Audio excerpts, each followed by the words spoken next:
All right, all right. So, welcome everyone to the Databricks Bootcamp. I'm just checking the chat. It is just crazy. Like we have big number of audience today, around 2,600 watching. So, welcome to the Databricks Bootcamp. I'm really excited about it. I was like preparing a lot of things for you. So, it's my first time, let's say, doing this bootcamp, so it's going to be amazing. I'm really excited to see the chats, to see the interaction as well with you, to see where you guys come from. I'm sorry whether this is too late for some of you, but I think it's going to be worth it. So now, yeah, welcome. I'm excited about it, and yeah, I think this is really amazing to do it in this new year. I'm happy that the first session that I'm doing now is about Databricks, because it's going to be an amazing tool that you can add to your resume, to your career. So now about what I'm doing currently, I'm just preparing, let's say, the Python course to be finalized and then publish it in the YouTube. So it's going to be amazing, preparing SQL challenges as well for you and those bootcamps. So now, I thought about it, like if I gonna make the bootcamp, let's say I'm gonna record it and start doing the sessions and the courses, it may take a long time. That's why I thought, why not just go in bootcamp, live chat with you and start showing you what you can do with this tool, with the Databricks. So now, if you don't know me already, I am Bara. I am living here in Germany, I come from Syria. I have master's degree in data engineering. I worked around 17 years in data projects. And I led a data engineering project at Mercedes-Benz. We built, in the last 5 years, one of the biggest data lakehouses in Databricks, where I led end-to-end the whole projects for, let's say, data engineering, analytics, AI, and yeah. We connected around 40 analytical projects to this platform. I was the leader of it, end-to-end. We had around 20 people on the projects. So we had data engineers, analysts, and we all worked in one platform, and that was Databricks. So that's why I collected in the last 5 years a lot of experience about this tool. And yeah, I thought I'm gonna share now with you how we worked, why we need this tool, and to give you, let's say, a little bit insights about the Databricks. And I noticed one thing about it, that the courses that are available online, I see that is really expensive. So I saw there were some courses about, like, I don't know, 1,000 or 7,000 just teaching Databricks. So I thought this is really crazy, because it is a huge wall for anyone that wants to improve their career. Yeah, they want to learn this tool. So I thought, why not to make a bootcamp for it, to tell you guys about it and why we need it. So it's, as I said, it's 2 days completely for free. And yeah, I'm gonna start recording it as well, and then maybe put it in the Data Academy. But yeah, it is something that I wanted to do a long time ago. Like, as I'm teaching SQL and Python, I said, I really want to teach about Databricks, because we are doing amazing things. So that's why I'm really happy, really happy that I'm finally talking about it. Now, one thing about this bootcamp, first of all, I saw a lot of questions about in this direction. There will be no certification from me, so I will not, like, now after the course or the bootcamp, gonna give you a certificate or something. All what I want to do is to just make you familiar with this tool, with this platform. The thing is, this is, yeah, considered to be, let's say, an expert tool. It is not that easy. Like, let's say you are learning an Excel or let's say Power BI or SQL. It is a huge platform, and it might be scary, especially for data analysts. That's why I thought, yeah, I'm gonna try, let's say, to give you the mindset, how things works behind the scene, and try step by step to tell you about this platform. So that's why I will not teach you only about the UI. As you know me, I want you to understand the idea. I want you to understand how things works behind the scenes, why we have Databricks, like why we have the Unity catalog and all those terms. Because if I go now, I just show you the UI, it might take like only 2 hours and we are done. So it's not the purpose of that to let you know about the UI. It's all about to understand why we have such a platform, why the companies are now like moving toward Databricks. And so I will not, of course, cover in the 2 days the whole platform. It is a huge platform. So I'm going to start, let's say, to pick the thing that is really relevant for you as a data analyst and data engineer. So you will not be learning everything, but I'm gonna choose for you the most important topic for you, and then you can practice on your own. But I just want to break the ice between you and such a platform. One more thing, this video is not sponsored by anyone. So it's not sponsored by Databricks, by anyone. I talked to them about it actually, but we didn't like reach anything that we can say, okay, they are sponsoring this. So I'm now telling you like the full honest opinion about this data platform. And yeah, and this gives me as well a little bit freedom to talk the way that I want about the platform. So nothing here is sponsored. It's totally free for you. So nothing to pay here. And yeah. Now, the thing is, last year, Databricks was, let's say, as a student, or you want to learn it, you have to pay, let's say, some licenses, or let's say for the usage.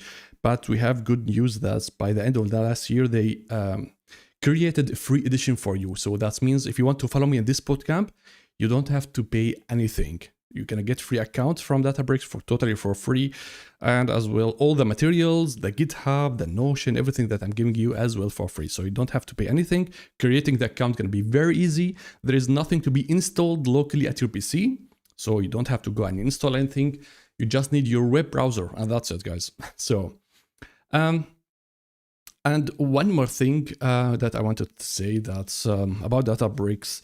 It is just a tool, okay? So it is not something that's, let's say, you have to deep dive and understand every single detail about Databricks. And I recommend this as well for all other tools, yeah? So don't go deep in each tool and say, I am now the Databricks expert or the Power BI expert. You just have to learn the basics, because the thing is, those tools comes and go. So now you're gonna learn about it. You just try to understand the idea behind it. How we work, because I am pretty sure that over the time, we will not use Databricks, we're going to use another tool. So it is just a tool. And of course, it's important to understand the skills, how to use it. And then easily going to jump between Databricks, or maybe you're going to go to Snowflakes and so on. So don't, let's say, get attached very, very strongly to one tool, to one platform. And yeah, so learn the skills behind it. And yeah. Now, about the tools or platforms, they can either make our life easier or our life harder. So, and that's it. So that's why I think Databricks makes our life easier as data engineers and analysts. And one more thing, actually, those platforms are at the start, they were not designed for data analysts like you, okay? So I know that we have here a lot of data engineers, and as well we have data analysts, but I'm gonna tell you, working with big data, it is not something that was designed for data analysts.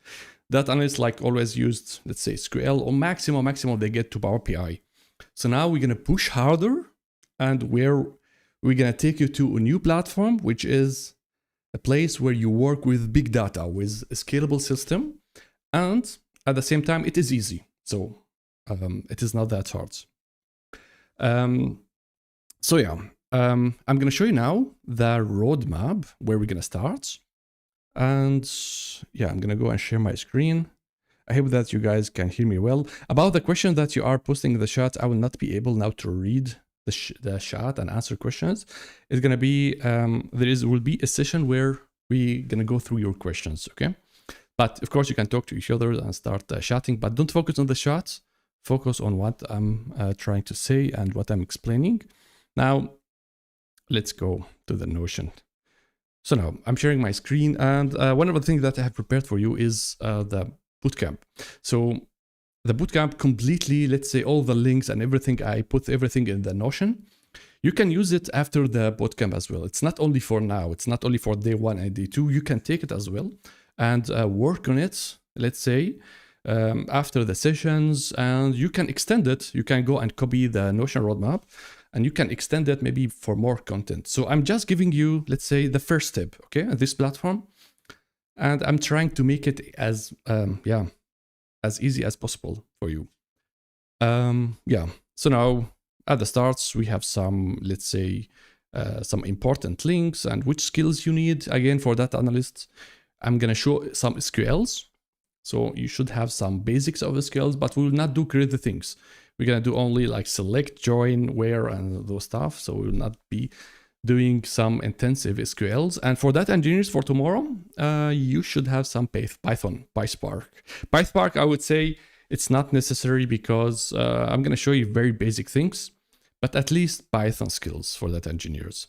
Now, all the links are here. So what do we have? We have a Notion roadmap that's we are seeing now here. We have datasets. You can download them. I've prepared now for the Analyst parts, datasets. And of course, if you don't want to use my datasets, you can use your own. So if you have anything that is at your end, you can use them. You don't have to use mine. The Discord, it is here. I made the channel where we can discuss after the bootcamp. So if you have questions that I didn't answer or something, you can go over here and start discussing with us. I will be checking the Discord channel and try to answer as much as possible. There are as well, I saw in the community, we have a lot of amazing people like the Black Soul. He assists me with the questions. So go there and ask questions or discuss. The GitHub here, I'm going to put all the codes, everything that we are using in the GitHub. So they will be available as well here. So those about the links. Now about the agenda.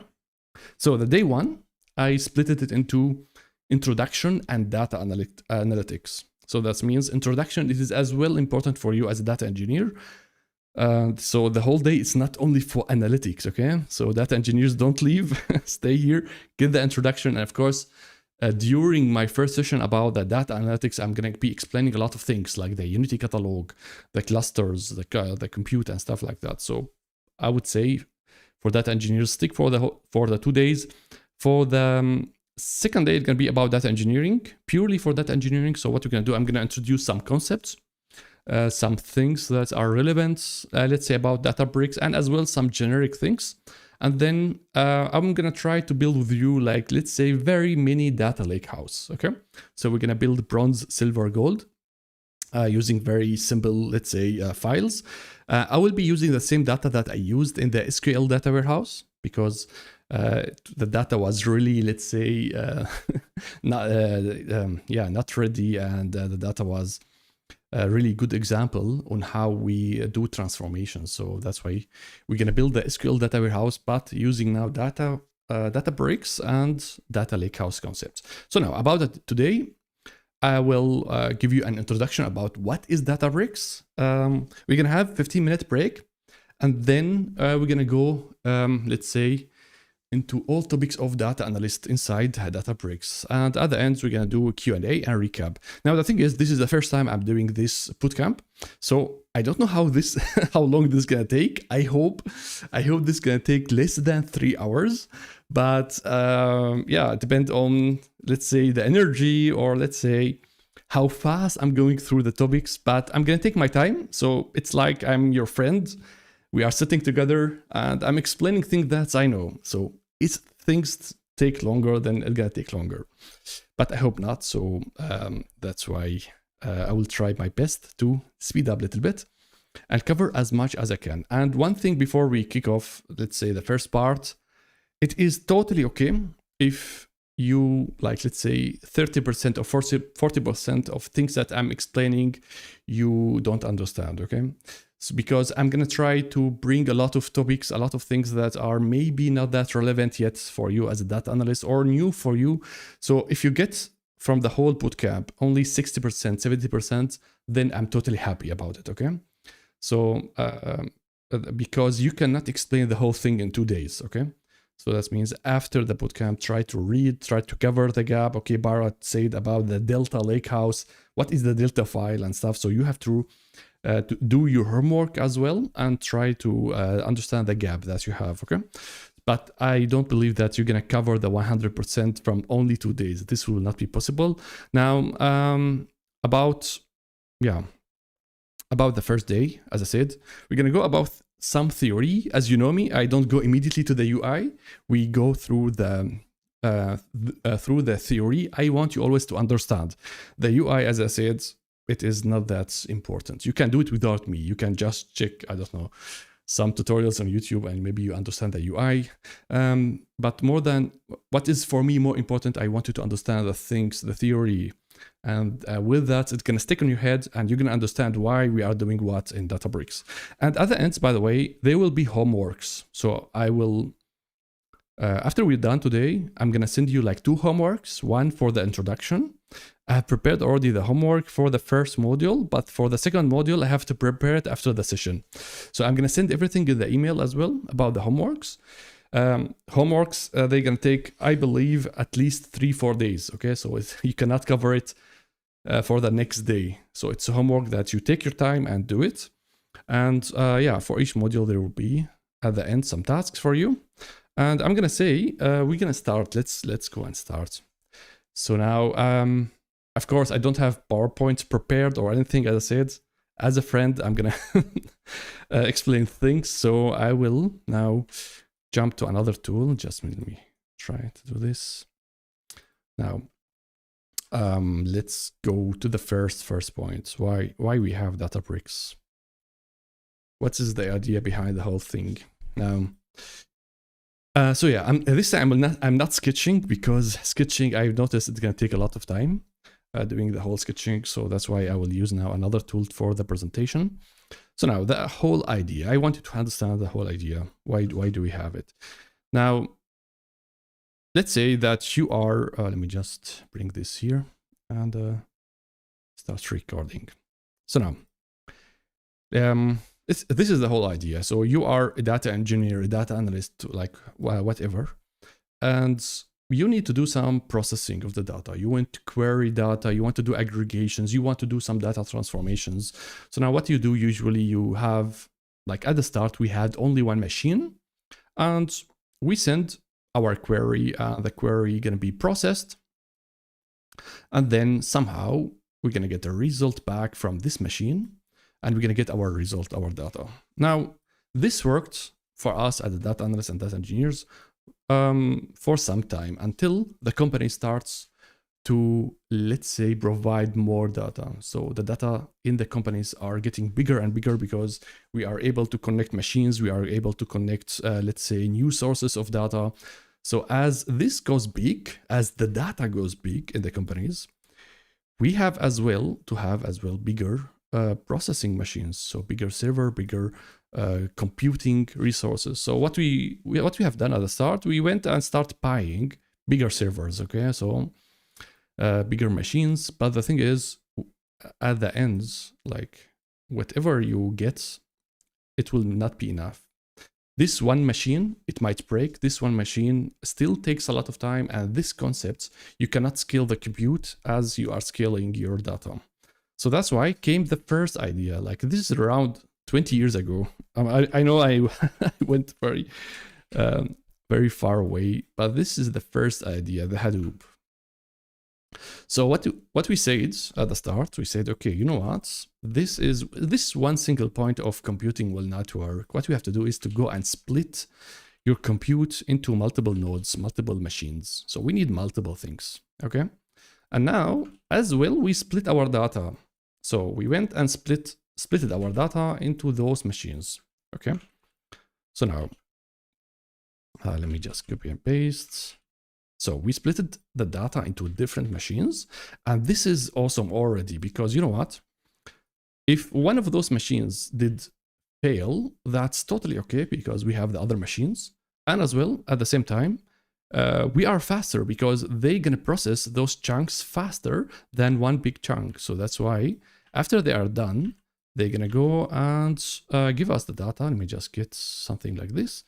You're gonna get the final results, and it's gonna be combined together so that we got the final result like this.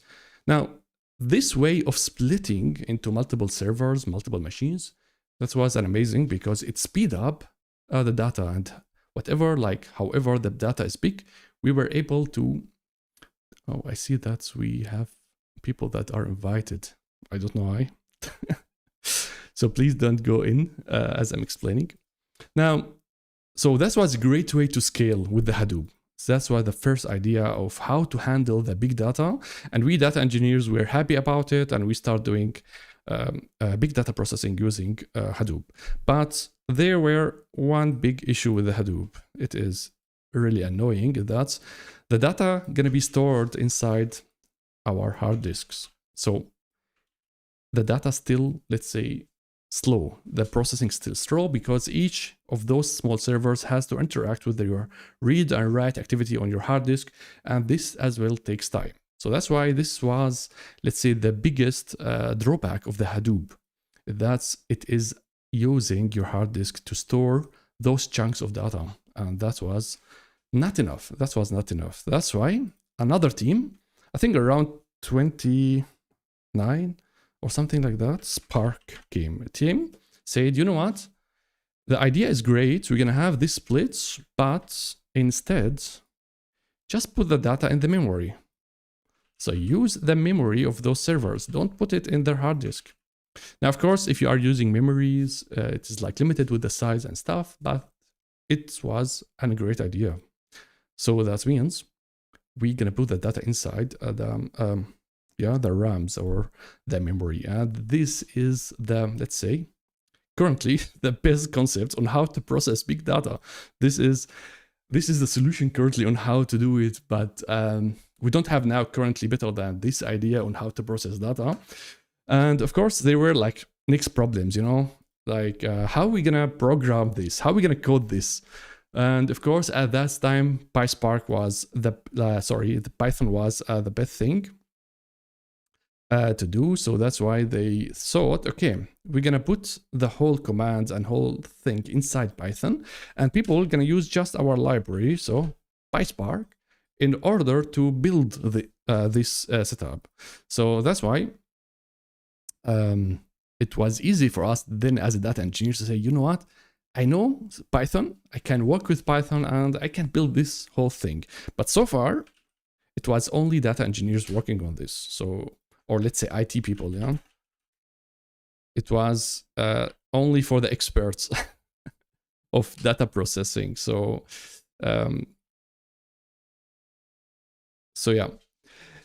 So we data engineers, we start using PySpark and we start using this technology, and we were ready to process massive amount of data using the memory, but still, this is a huge pain. This is a huge problem because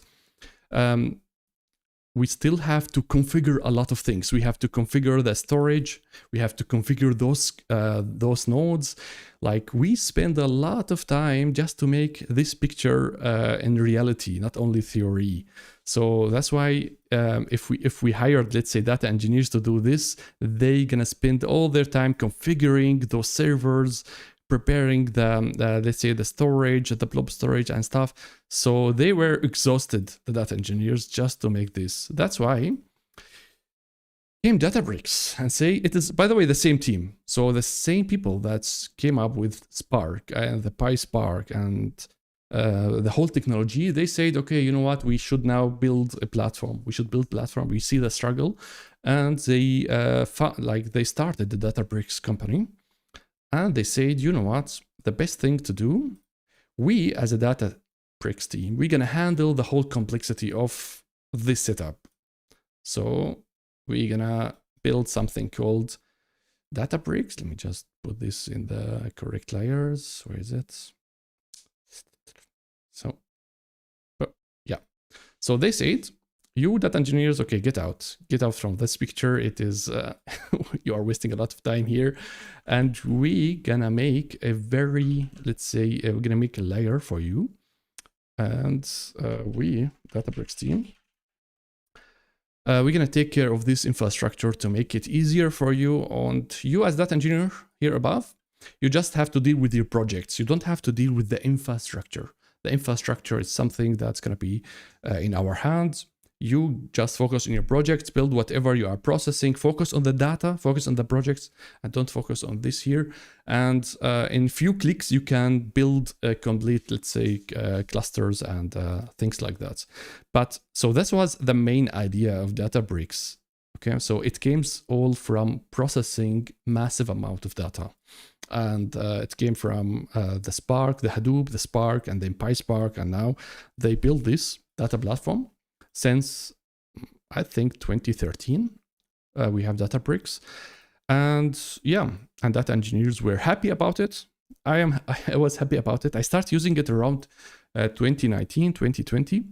and it was like easier for them, and they can focus on the projects more. And guess what?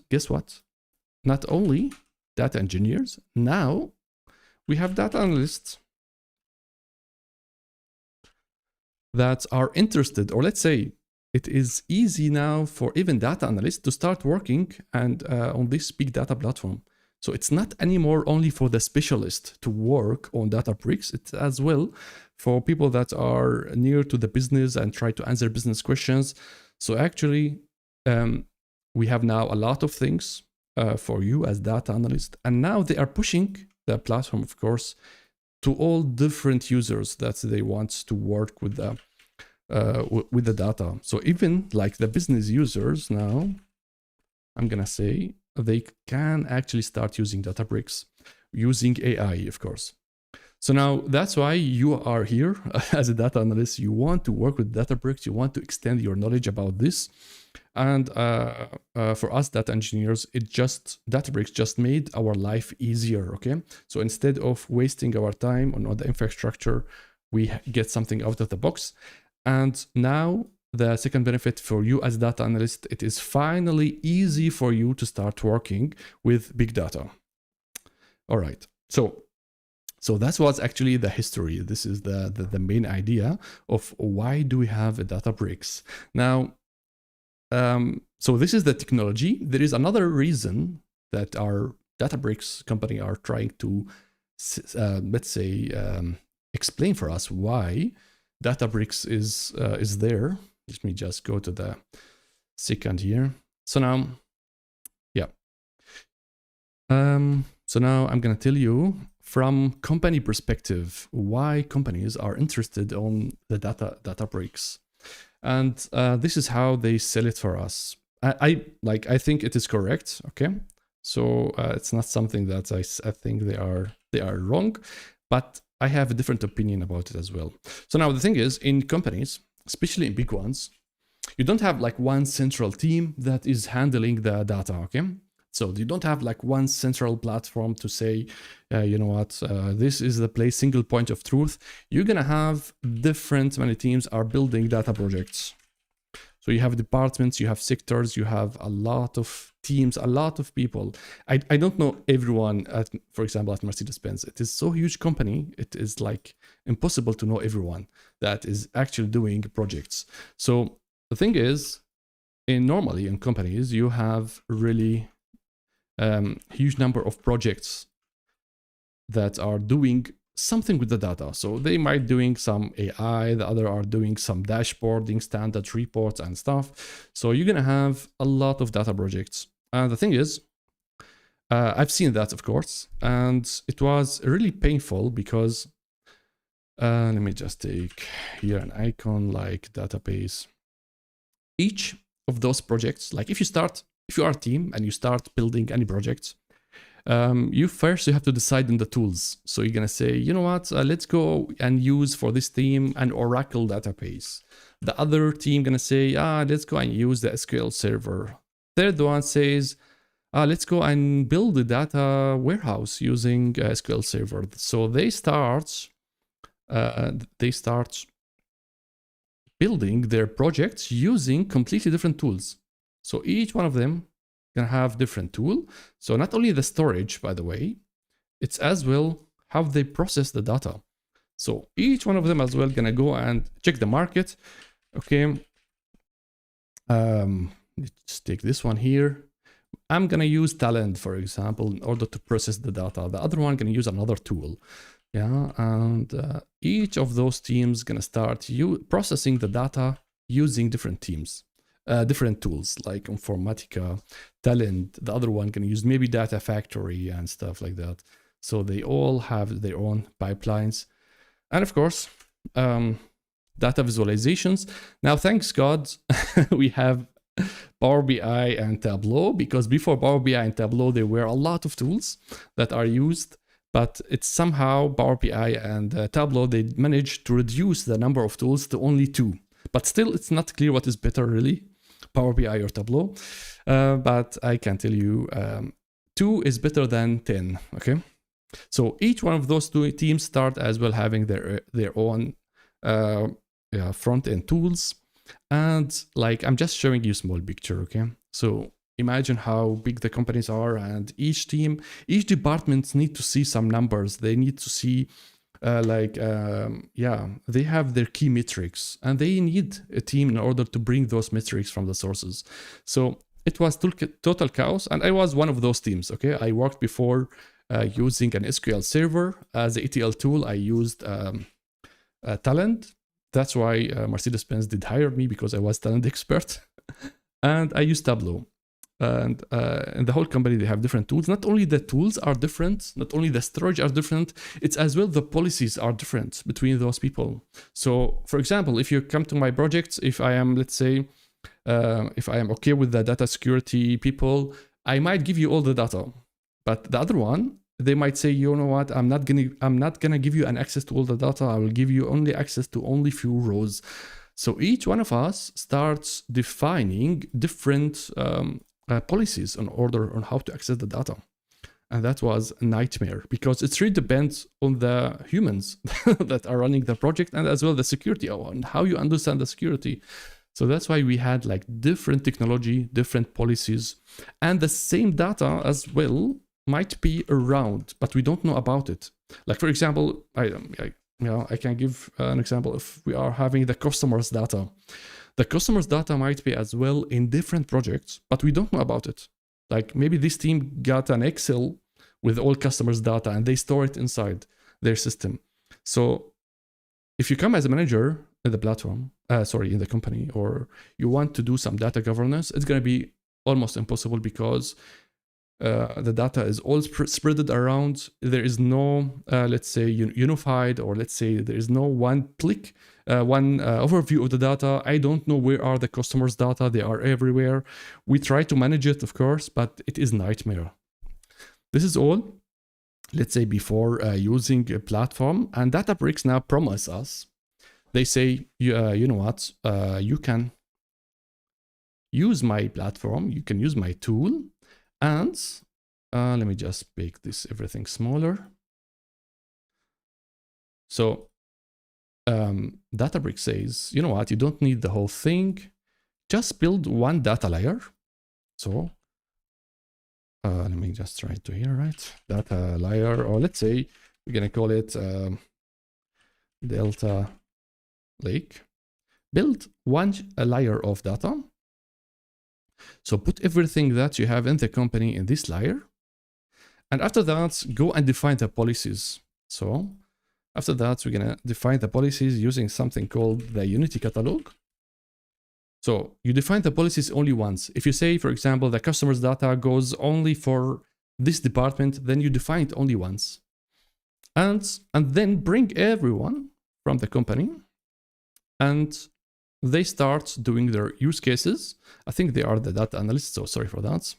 And then bring everyone else, data analysts, and bring the business users, the standard users. So I'm not going to give now titles or stuff. Bring everyone to this platform. Data engineers going to build this and do the use cases. So whether you have like a Power BI report, you have an AI, you have machine learning use case, just put all your use cases here. So I'm just going to put it here. So use case 1, use case 2, anything about the data, it's going to be on top of those two layers. If you do it like this, then let's say they're going to say, everything going to be fine.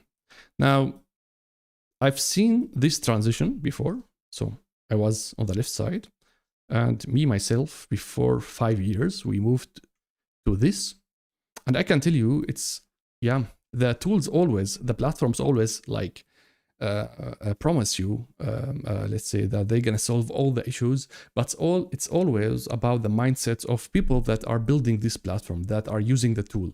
If you are, let's say, a bad data engineer, or let's say you have not skilled team, or you don't have the right mindset, you still can just make weird things inside the data layer and the policies and stuff. So yes, Databricks kind of makes it easier for you to build this vision, but we need as well the right people in order to make it. But things are better now. Like after 5 years, I checked how things are working. It's like no one anymore talking about pipelines, about, for example, talent, informatica, about the different tools. This is really the old words, at least where I worked. So this is really an old word, and no one anymore is discussing, should I use an Oracle for data analytics? Should I use Cognos? Should I use SQL Server or anything? No, we are all now at the one platform, and we are all using Databricks. And this is a great idea, because you know what? Like if the manager is gonna say, see this picture, they're gonna be very happy about it, because they don't have to deal with all those tools and licenses. And you need way more data engineers and more people building those projects. So this reduces the number of data engineers. This makes it unified. Like for example, if they're gonna train the company about one tool, they're gonna send them and say, okay, learn Databricks. They will not send them to learn like 100 tools. So things looks easier.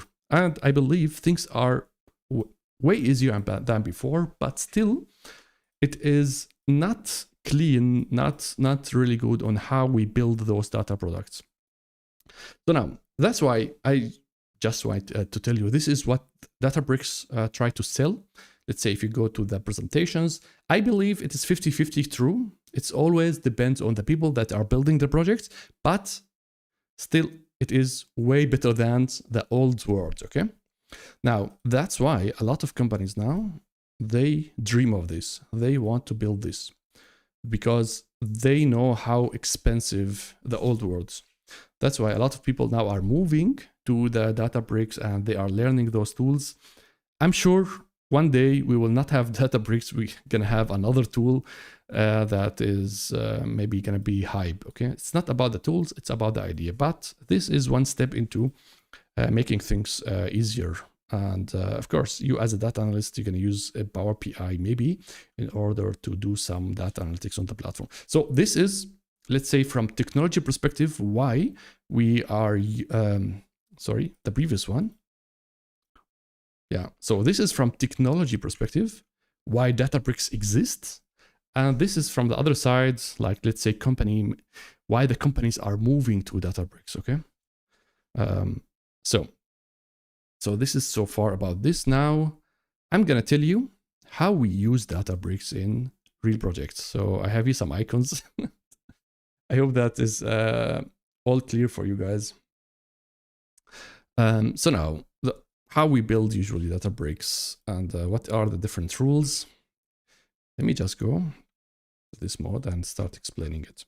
So now, in companies, most of the data are in databases, okay? This depends on how advanced the company is. But some companies are pushing on using Kafka. So that's why now, like at the start, I used a lot of databases, but now recently I noticed a lot of sources are providing data in Kafka because this makes lives easier for everyone, for the data that is produced and for me as a consumer. So this is one thing that it is very important to learn as a data engineer. Your data could be in a file server, it could be in the internet, or maybe you can get it from API. So now, and we have on the right side consumers and use cases, and a lot of people want to use the data.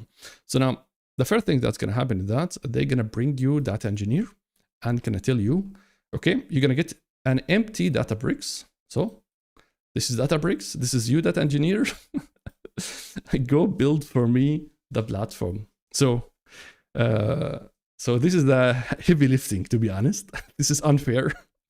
So we data engineers, we get the empty Databricks and we need to build a data product, okay?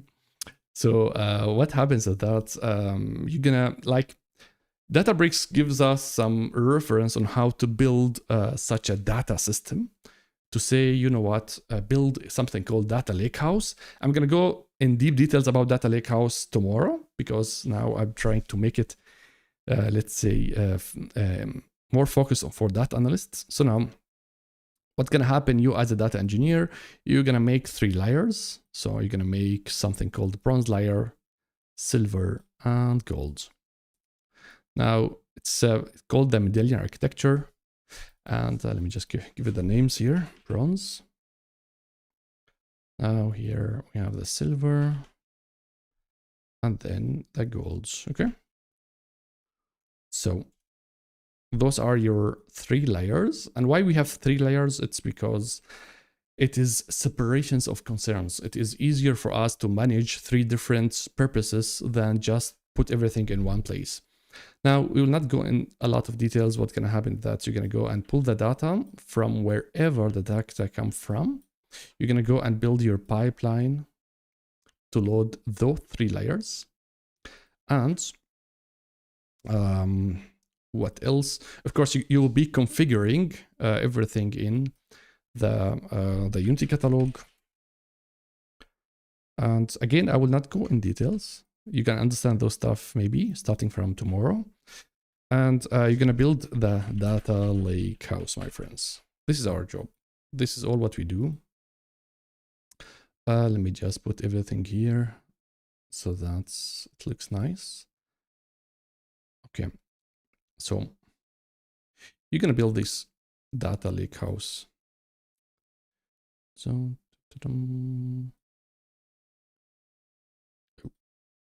sorry about the colors. I am picky a little bit. Okay, so this is all what you do as a data engineer. And this is, of course, very hard. It's not that easy to do this because it involves a lot of data processing, data transformations, understanding how to module the data and stuff like that. But this is your word. This is what you're going to do as a data engineer. And you can do the whole thing, just Databricks. So you don't need any other tools. You don't need storage. You don't need, let's say, to go and get a database, I don't know, from Oracle, Postgres. You don't need anything. You can do the whole thing, the pipelining, the automations, the definition of the policies, everything in one single tool. And this is amazing. I spent the last 5 years only opening this, only Databricks as data engineer, okay? So no other tools, which is before I used to open at least 6-7 tools in order to do this.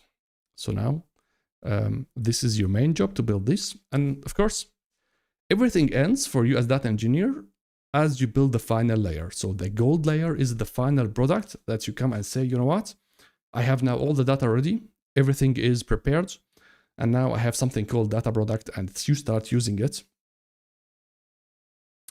You start using it for analytics. So now comes the use cases. And here we have a lot of people are interested in your data. So you're going to have standard users, you're going to have data scientists, you have power users. So you're going to have a lot of people. And I missed here, of course, the data analysts. So data analysts. So now, as a data analyst, or let's say someone want to do a use case, you're going to go and access the gold layer. And there are a lot of options on how to do this. Now, one very, I'm going to say, easy way, or let's say standard way, is just to use a new tool, or let's say not Databricks tool. You're going to go and you build something called standard reports using Power BI. So this is our favorite thing that we do. And this is something that I think many of you did already learn how to do this.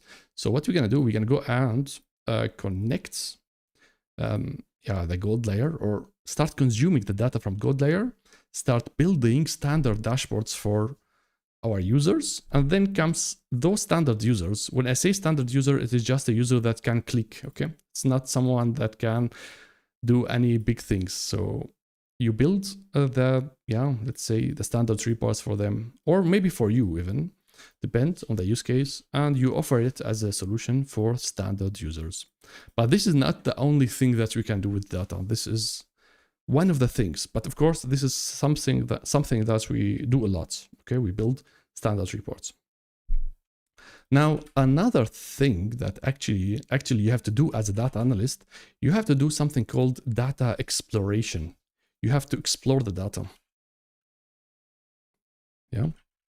And now I'm going to tell you, you don't have to do it in Power BI, because you have, of course you can do it in Power BI, but we have now better solution. You can use as well Databricks. to explore the data. So this is usually data exploration. It is something that you do for yourself. So it's not that you are going to offer the data later to someone else. You are just exploring the data. You want to understand the context. You have to understand what is inside this data lakehouse, because you cannot jump immediately and start building dashboards without understanding the content. So that means, actually, as data analyst, this is the last thing that you can do is you build a report in Power BI. But before building Power BI reports, you have to do a lot of investigation and exploration. And this time, you will not do this anymore using Power BI. You have to do this now, or let's say you can do this now using the Databricks. And there are many options on how to do it. Like, for example, you can use notebooks. I'm going to show you, of course, all those stuff. Either you can use your notebook in order to do it in case you want to work with Python and SQL, or you can just use an SQL editor as well inside Databricks. So this is a second solution for you in order to explore the data and work with the data. And actually, you are as well always using the same data. So we are always going to the same single point of truth. We are not going to take our own copy and put it somewhere, okay? We are always using, we are the same gold layer. So now you can explore the data, and since it is an SQL editor, you're gonna notice as well that some of your standard users gonna say, you know what, I learned SQL, maybe using my course, and I have some skills in SQL. This Power BI report that you are building for me, it's not something that I really want. I want to go as well and play with you inside the data. So that's why some of those standard users gonna be a power user. It's like a user that has, let's say, SQL skills, and gonna say, you know what, I'm gonna work with you on exploring the data because the reports are making no sense currently. So that's why at this level, we can say not only the data analyst, even the business users, if they have SQL skills, they can start exploring the big data, the data lakehouse. And one more thing that you can do as well, actually, you can explore the data or build something called dashboards. So not only in Power BI, you do dashboarding, you can as well do dashboarding here. So, but I'm gonna say dashboarding in Databricks is different than dashboarding in Power BI. So let me just make it like this. The dashboarding in, I'm gonna say like this, it is not the final product of your dashboard. Because if you go through like a project and you start building Power BI reports, you're gonna understand, okay, there is like multiple versions of your dashboard. There is a dashboard where you are exploring the data and understanding maybe how I'm going to present the data, whether the data makes sense and stuff like that. And there is a final, let's say, pixel perfect dashboard that you can present to your standard users. So that's why actually it is totally possible to do dashboarding in Databricks and to say, you know what, I'm going to explore things first inside the Databricks. I'm going to build, let's say, a rough plan on the project using the dashboard inside Databricks. And only after we agree all together, this is something correct, the data makes sense, someone gonna go and build it in Power BI. Okay, so that's why dashboarding, it is as well possible here. And now, yeah, the data scientist, let me just put it here because we are not focusing on this. You can do machine learning as well as a data scientist using the same data, of course. But now something, yeah, I'm gonna say it is since the mid of last year, the standard users now actually they can as well interact with this data lakehouse, but not using SQL, of course, not using dashboards, but my friends, let me just search. Do I have here something? I don't have. Okay, I wanted an icon for AI. Let me search for an AI. Maybe I'm gonna find something here. Yeah, so forget about it. So they gonna use prompts like ChatGPT, let's say, in order to interact with the data. So they're going to use the natural language in order to speak to the data inside the gold layer. So actually, not only they wait for the Power BI reports, those users that has no idea how to use Python or SQL, or Power BI, they can start interacting with the data using AI. I believe we are not there yet because you still have to, I'm going to show you the AI in the side Databricks. You should still have some basic understanding of SQL to understand whether everything is fine. But I tried this out with few standard users. It worked, but in many cases it didn't work. So that's why I'm going to say, I think we should wait a little bit for the standard users, but there is possibility now to talk to the data. It's something you don't need to build Power BI. You don't have to use Python, SQL. You just go and have a chat with your data. And this is now what they are pushing to it. Now, if I look to this, like as a big picture on Databricks, I'm going to say this is like something that I didn't dream of, because working in big data projects like this, it is only for experts. It's only for people that have heavy scripting. They know what's like how to configure the clusters and stuff. And even for a data analyst, it was not something that you can go and start interacting with this box over here. Maximum, maybe the data engineer gonna give you an extra database, let's say, gonna put the data inside it in order for you to work with the Power BI. So the whole thing, the data lakes before, it was only for data engineers. It's only for them. Like no one gonna access it. It's only for you. You build it and then you start sharing different products using SQL and databases. But now we don't do that anymore, because we're gonna offer the data for multiple use cases, and everyone now able to interact with such a platform where you have multi-processing and scalable systems. So I think this is crazy from my perspective. And that's why as well, why Databricks is now something very widely used or getting a lot of attention. So now, for you as a data analyst, as you can see, you have different ways on how to work with this tool. For data engineers, it is very clear. I'm going to prepare the data from left to right. But for you as data analyst, you have different ways. You can jump immediately to Power BI. You can skip the whole Power BI thing. You say, you know what, I will not use Power BI at all. I'm going to stay inside this platform and just do those stuff. So now, this is maybe gives you a little bit big picture on how we work on this. I lived the whole process end to end. So I've built this. It took me around, I'm going to say 3 years in order to have very solid data products. But as I started using the platform Databricks, it was like at the start as well, doesn't have all those tools. All those tools are something new, like the dashboarding, the AI,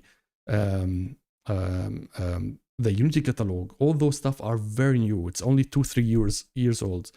It's not something like existed a long time ago.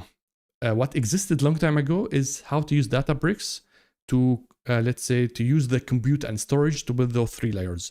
But those use cases, it's only something new. That's why now, even for data analysts, it is very, let's say, relevant for you to use this platform. So now, this is the big picture, and this is what we're gonna do. I'm gonna take you into step by step on how we do those stuff inside Databricks. So now, let me just go outside. Look at this second. All right. So let me just check the plan. Where are we so far?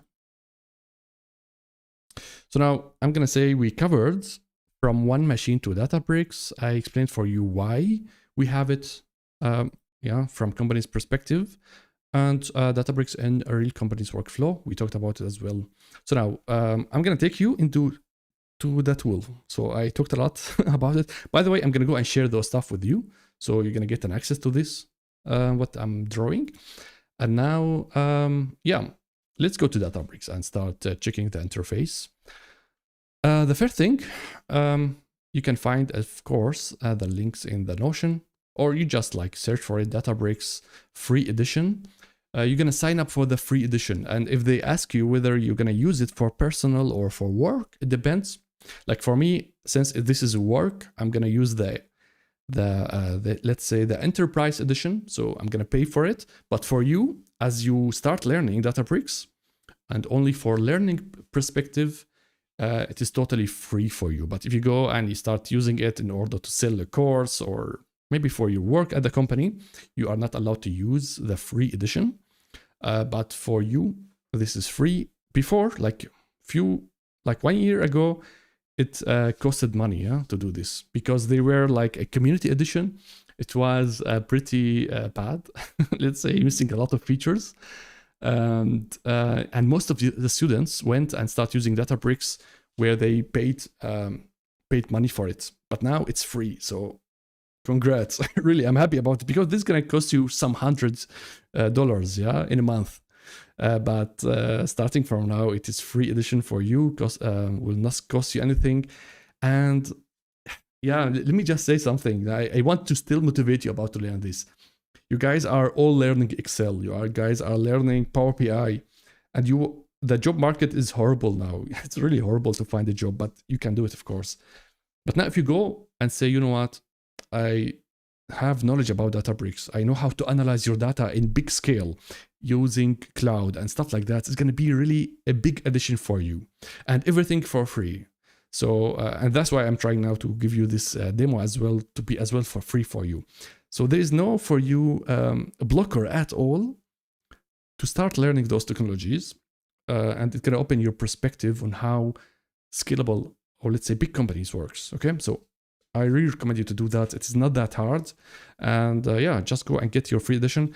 If you don't, I'm not saying that you have to do it now. You can do it after the session, but I'm saying register here. If you are just training, then just go and use it for personal uses. If you want to sell something or you want to analyze your company's data, then you have my friends to buy it. Okay. Now, I'm going to take you to the interface. If you, logged in, it's going to be looking like this. Okay. Now, the free edition has some tutorials for you and some, let's say, nicer startup for you. But now, since I'm using the, let's say, the premium edition, it's going to be like this at the start. Now, first of all, as you saw, this is a web browser. So now I am at a website link. Okay. So I don't have to install anything. This is amazing. I don't have to, I can work with very bad PC, very bad laptop, and do big data things. So you don't have to install anything. It is just a URL over here. You go inside and everything happens in the cloud. Okay. Maybe this is something that I didn't mention. Databricks in the background, they are using virtual machines and storage and stuff completely from AWS and Azure. Okay. So that means they will not use your computing power. They will not using the storage that you have in your PC. And yeah, it's going to be free for you. So now this is the interface. So I am now inside Databricks, guys. The thing is, the UI changes a lot, but still the same ideas, okay? So maybe after a month, or I don't know, maybe a year, you're going to find some different icons. Maybe they're going to change a few names, but it always stays the same. Now, if you go in Databricks, you have first to keep your eye on the left side. The left side is the most important thing, okay? So now, on the left side, there are a lot of things, and it might get you overwhelmed at the start, okay?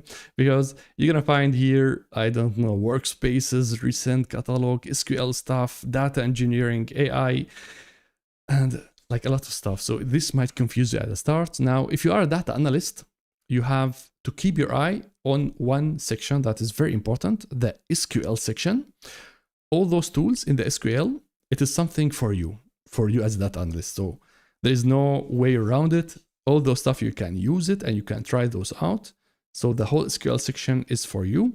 Now, about the first side here, I'm going to say the most important thing here is the catalog and the compute. Okay.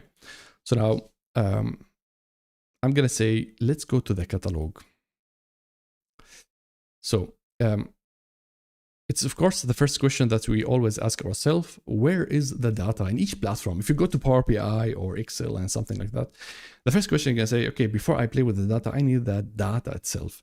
So in Databricks, they call it Unity catalog, or they call it catalog.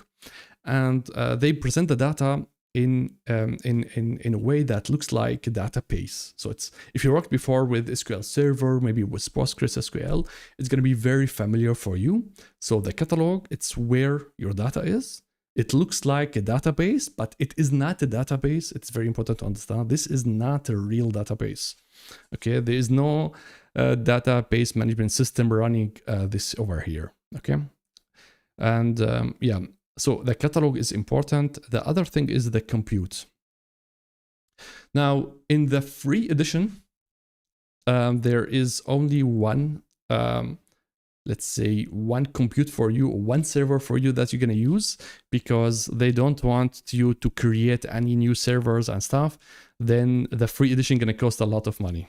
So because each compute, it is like virtual machine from Microsoft, and if you make it scaled like to a large compute, it's going to cost a lot. That's why they don't allow you to create, let's say, high-end clusters or computes.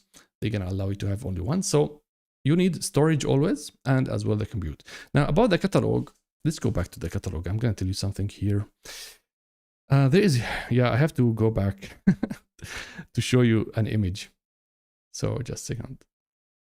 Now, this is relevant for you as, let me see where I put it. Yeah, here. So now this is relevant for both of you guys, data engineers and data analysts. I would just to let you understand what is going on. Now, in databases, the data always stores in files, okay? Like generic concepts. There is always files. And in databases like SQL Server, Oracle, Postgres, the files of the databases are not for you. You are not the one person like can go inside and start working with the database file. They say it's going to be closed file, and only my engine, the Oracle engine or the SQL Server engine, only my engine can interact with those files. So they are closed files if you are working with database. But now in data lakes like Databricks, the files are having an open format called Parquet. So the open format file, it is something that to say, you know what, we will not be like the databases where everything is closed and locked and you cannot, let's say, use the data. We're going to have an open file format where everyone is welcome to use the data. So that's why we have something called Parquet files. And in the background, everything can be stored inside a blob storage in the cloud. This is a bigger, like, let's say, a term that is used in cloud. And yeah, it's like just a container of files. So you can put inside it anything. You can put an image, you can put a CSV file. And the standard way on using files in Databricks called delta tables or delta files.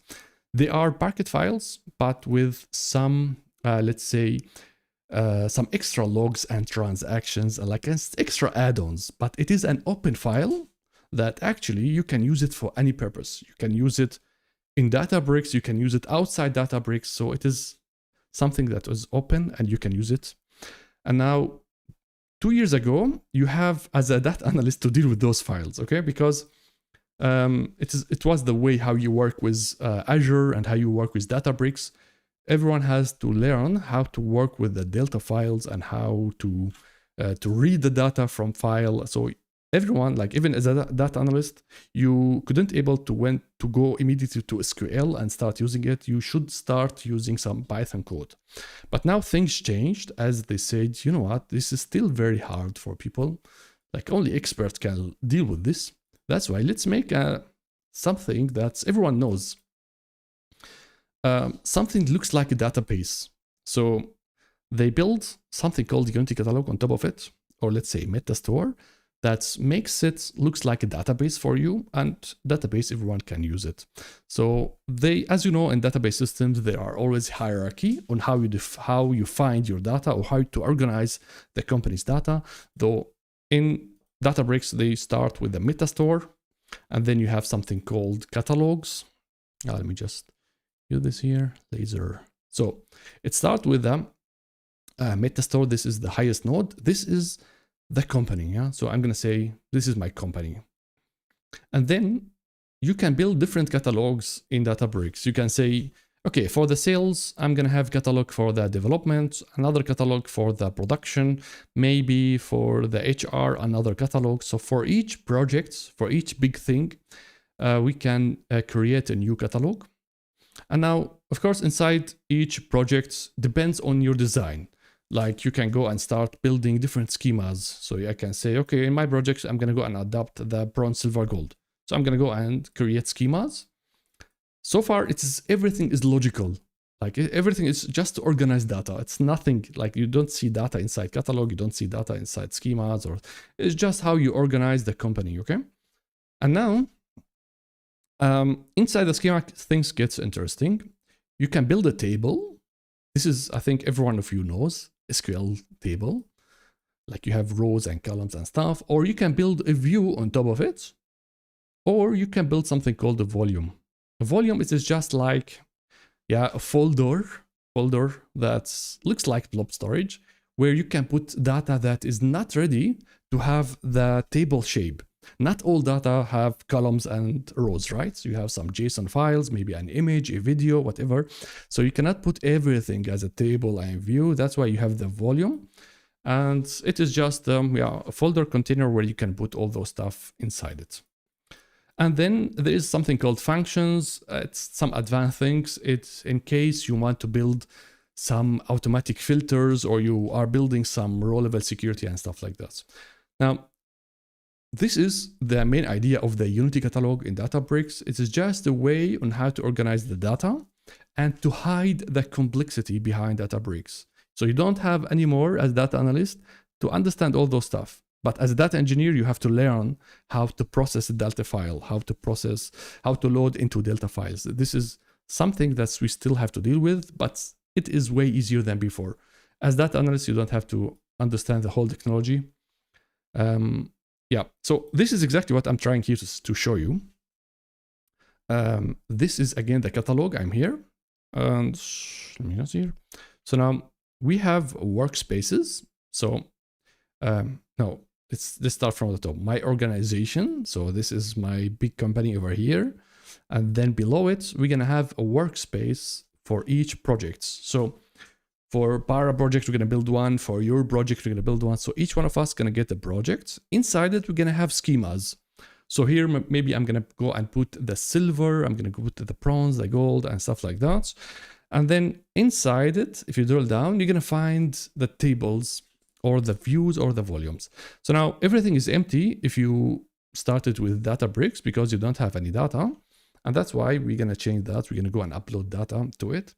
I will show you in a minute, but I just wanted to understand what is a Unity catalog, okay? All right, so now, this is the catalog. Now, about the compute. So I'm gonna go to the SQL Warehouse or to the compute. Now, there is two things about the compute in Databricks. I'm gonna, of course, go and show you an image. I cannot stop jumping back to here. So about the compute, it is very complex topic. Still it's complex topic, but it's way better than before, okay? Now, Databricks compute splits into two sections. A cluster, so let me just go and grab here a few things. So if you are a data engineer, you have to understand everything behind the clusters. Cluster is for you.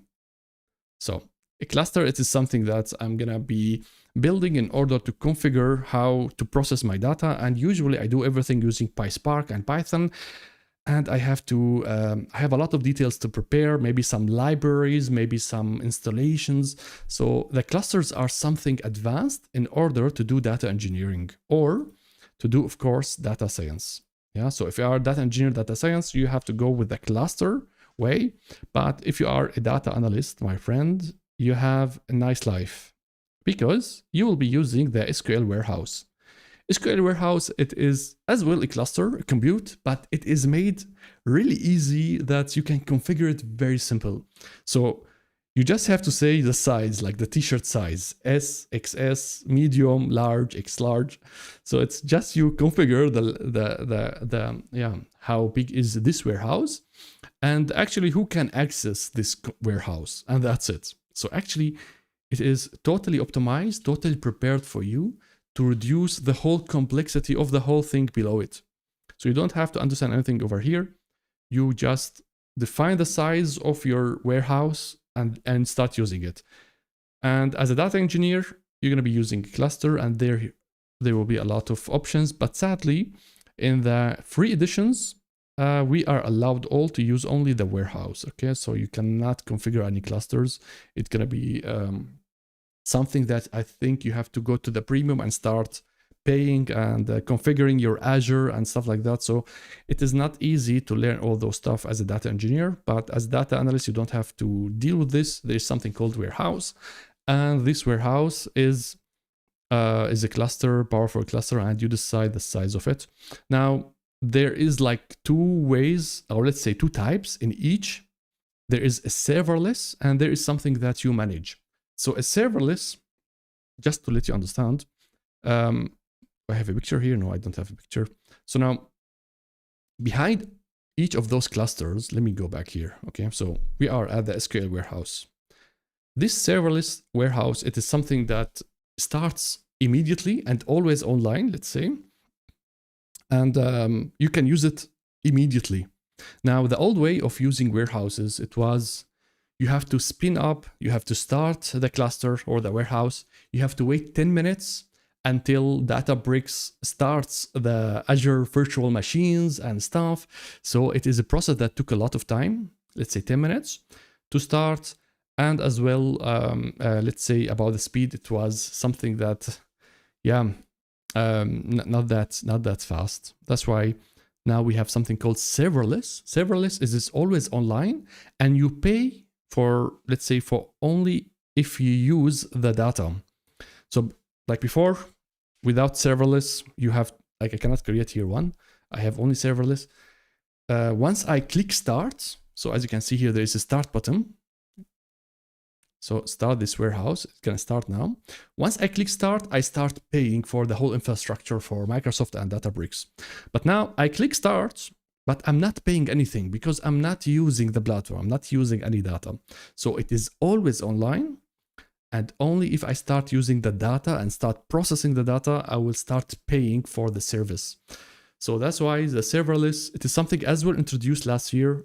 It is a type of a warehouse that is always online, and it is fair to use because before you have paid for resources without using it, okay?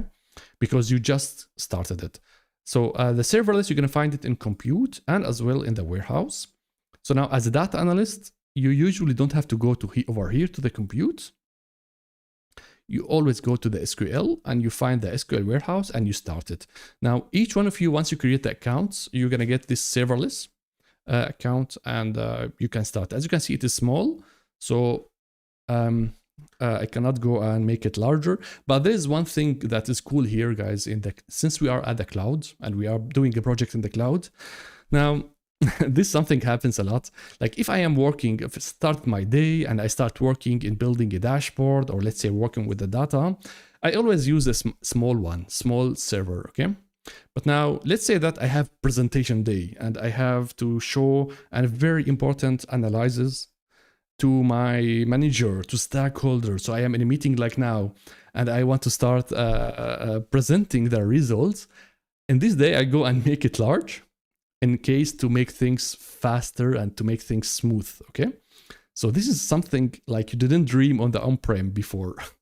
In the cloud, you can always scale up, like make everything very fast to have an amazing presentation, and then scale down everything so that you don't pay a lot of money. And this is something, guys, like it was a dream before. So now, as you can see here, I think because I have the premium edition or something like that, as you can see, it is very simple to configure. Look at this. I have to say whether it's small or medium, large, XL and stuff. If you go to the large over here, then I think I'm gonna pay a lot of money. So actually I have to go and make it small. And you just decide, you know what, whether it's gonna shut down after 10 minutes or something like that. This is a joke, okay? So this is really easy. Now, about the different, the cluster informations, yeah. So actually that's it. It's simple, but I cannot show you how data engineers do the compute because actually I should have connected Databricks to Azure and stuff like that. But you as a data analyst, you don't have to deal with this. So now, this is the most important thing, is always the storage and the compute, okay? So once you know where to find those two, make sure that this is online, okay? So always start the serverless. And if this is green, then everything is running. If not, then you're gonna get errors and it will not work. So those are the two things. Now, of course, the question is how to work with the data. Let me check, how late is it? So let's do as well 10 minutes and then I'm gonna do a break so that I can take some fresh air. So I hope that makes sense so far, guys. So I hope that is something that makes sense. I try to make things are clear for you, like data analysts and engineers. Even if you are a total beginner, because I don't know, let's say, where are you in your career? Maybe you are just a simple, I don't know, Power BI user or an Excel user, but I'm trying to make it as simple as possible. Of course, if the session is very small, I'm going to ask you like where, let's say, whether you are an engineer and analyst and go deeper. Yeah. So that's why I'm trying now to balance things between showing you how Databricks works and then the other side, try to make my language like easy for you. So now, what else I have to show you? Of course, if you go to the catalog over here, it is empty, guys, right? So we don't have anything here. If you go to the default is always like in any databases, you will have a default schema and it is an empty. So now I'm going to show you two ways on how to upload data. So be careful on how to do this and understand how we can do it. So now you have always to understand where the data gonna land, okay? Whether it's gonna go to the default or it's gonna go to the new schema. So once you upload data, you should know where the data is going, okay? So now I have a workspace, I have a default inside it, and now I can go and put data inside this default. Or you say, you know what, I'm gonna go and make my own schema. And this is what I recommend you to do just to learn how to do it. So make sure always to click on the right level and you say, go and create schema. I'm gonna call it, for example, here, sales DB. It's a new location, or if you don't want to do that, of course, you can use the default. So now, as you can see, I have now something called sales DB. So now this is a new schema and as well empty. So everything is empty. And now we can start putting data inside it. And here comes something really important to understand. Once you start using the projects in real projects, you don't manually upload data to Databricks. We don't do that, okay? It is just for data analysts in order to do quick exploration. But we as data engineers, we never upload data like the way I'm gonna show you. So I'm gonna show you now a method that you do to explore data or maybe just to practice with Databricks.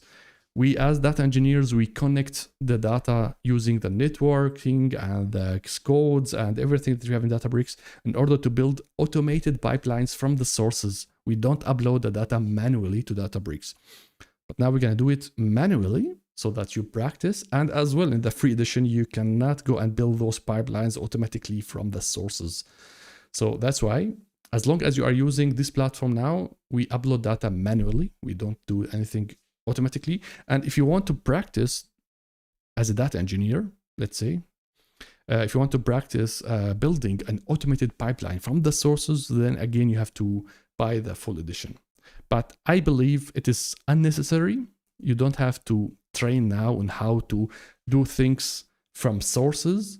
You have to learn the tool. You have to learn the platform. That's why it is totally okay if you, as a training phase, as you are learning the platform, is to just upload things manually. So now we're gonna do, there's two ways to do it. There is, let's say, hard way and easy way. Let's say I'm gonna go and click on the new. So, and you're gonna see here the first button you say is add or upload data. So we're gonna go and click on it. And here you have three options, okay? The first option is to say, create for me a table. So again, what is a table? Let me just go over here. So you say, I want you to create a table. I want to create this over here. This is the first option. The second option you say, you say, I want to upload files into a volume. So that means, where is it? Here. So I'm going to use the volume. I don't have data that is ready to be as a table. So I have an image, I have something, maybe CSV as well, it's fine. But I want to upload to a folder, not to a table. So this is the second option. A third option where you use the connectors, yeah? Like for example, you can use the 5-strand in order to load data from Google Drive, or I don't know, there's a lot of tools. We don't use this in real projects, okay? This 5-strand, I think it is crappy tool. But we don't do this in real project, but you can, to practice, go and connect your data from OneDrive, from Google Drive. It's just you have to create an account. It's free as well, so you can create a free account and you can start using the data that is available in those platforms. But in real projects, the data engineers should do real automations and they don't do this. So for now, you have those three options. I'm gonna say we're gonna do and try two of them. So I will start with a volume. So how to upload to a volume. The first thing, again, we're gonna go and I think I have to create a volume first. So let me go back to the catalog and go to the sales DB. Let me check. Yeah, over here. Okay, so now again, I am in our workspace. I am in the catalog, the sales DB. The first step is to go and create a volume. So you click on your schema and then you go to create and then volume. Once you click on it, it's just let's say you are creating a folder at your PC. It's not crazy thing, yeah? So I'm just gonna call it, I don't know, my data or something. So my data. So here, either you're gonna use the Unity catalog from Databricks or external volumes if you want to do something external in Azure or AWS. I'm gonna say we stay with the Databricks. We will not go and use any other cloud provider. And make sure that you are on the right workspace and the correct schema. So here, if you go inside, you're gonna find the default and the sales DB. So make sure you are in the correct place and create the volume. Now, as you can see, I'm gonna have here a folder. Because it's very simple. So it is, where is it? It is a folder and in the cloud, okay? So that's all about the volume. And you can put inside it whatever you want. So again, you can put images, you can put your videos. You can put whatever you want inside it. Now, in order to upload things, we're gonna go click here on the upload to this volume or to the new. I'm gonna go to the new, upload data, then volume, and then I just have to find my data. So, second, I prepare something here. So now, by the way, about the files, I prepared two folders inside the datasets. You can find them in the GitHub, or if you go to the download link. So if you go to the analytics, you're going to find two datasets, the sales datasets, where you have 2 dimensions and 1 fact, and another one you can find the HR datasets. So here we have like one big dataset that I use in order to build Power BI HR dashboards. So you can use whatever you want. I'm going to go and you know what? I'm going to go and upload everything from the sales. So by just drag and drop, and actually that's it. So, but I have to define where this should go. So check the destination over here. You're going to say to the sales DB and to my data. So that's it. You define the path. Always keep your eye once you upload something where the data gonna land. Otherwise, you're gonna upload it and you will never find it, okay? So this is always keep in mind. In order to see your data, you have always to check the destination. So I have everything ready. I'm gonna say upload. And now, as you can see, it is working. Now, in order to check, we're gonna go to the workspace, to the catalog, and then to the workspace, sales DB, my data, and look at this. I have now my CSV files. So as you can see, as you are like uploading files to your Google Drive or whatever. As you can see now, my data is here.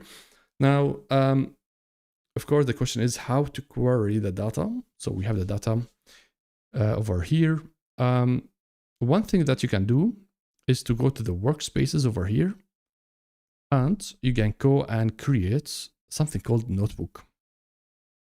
Just a second.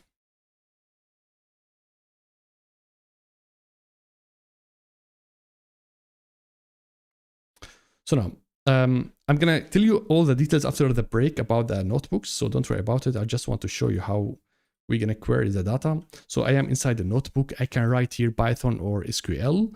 Now on the left side, I still see my data, and all what you have to do is to write actually an SQL query, or if you don't want to do it in the notebook, you can go and to the SQL editor as well. It's gonna be the same thing. So you're gonna go and create a new query. It's like you are inside database, and you're gonna start saying select star from, and then you go to the volume and say, for example, the data, the customers. And I think we have to put before it CSV. So CSV dots. And then I'm gonna run it.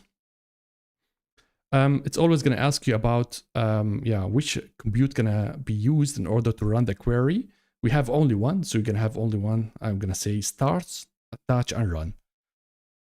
So now it's gonna start at the server, and it should now run my query. As you can see, you're gonna see the status over here. So it's say waiting, and here you see it is green. That means the server is online, and it's always like this. Your first query might take some time in order to spin the cluster and spin things. Now, look at this. I'm able now to query the CSV file. But again, very important to understand, we are not using the technology of the Databricks yet. We are not using really the Delta files. We are just having a CSV file inside blob storage, and we are querying the data. So we are not using the full benefit of Databricks, okay? It is just a CSV file. I'm just reading it, and I can use SQL in order to query the data. But this is actually a bad way on how to work with your data inside Databricks. We should work always with a delta table, not a volume. Volume is something not prepared. It's something not clear. That's why I don't recommend you to work with like this using volumes. Instead, we want to create a table, and creating table is as well something very easy. We're gonna go to new, then add, and then this time we're gonna say create or modify a table. This is way better and as well safer. So I'm gonna go but here I can only grab one table at a time. So I'm gonna take the customers. Now again, you are uploading files. Look where you are uploading. So by default, as you can see, I am at the workspace, the schema default, and I don't want it here. I'm gonna want it in the sales DB. And the table name could stay like customers, like this. I have preview of the data, and once I click create, now Databricks is doing a lot of things. It's creating the table, it's creating Delta files, and storing everything inside Delta files and Parquet files. But for you, you will not see all those stuff. You're gonna see now, if you go to the catalog inside your new schema, there is a new table called customers. And now you have a lot of details about this table, like compared to the volume. The volume is just CSV. So now what we have done, we just created a table, which is something amazing. We created this one using the Delta technology, the open file, and now the full, all the features of PySpark and the multi-processing and everything going to be unlocked because you are using now an advanced format. But of course, you are not seeing the files now. You are working as a table like you are in any SQL database. So I have now a schema inside the table, and now once I start querying this table, I am back to SQL course. As I presented for you SQL, you're going to go to the SQL editor, and you don't have to understand the full path like here, you know, in the volume, you have to understand where the file is stored and stuff like that.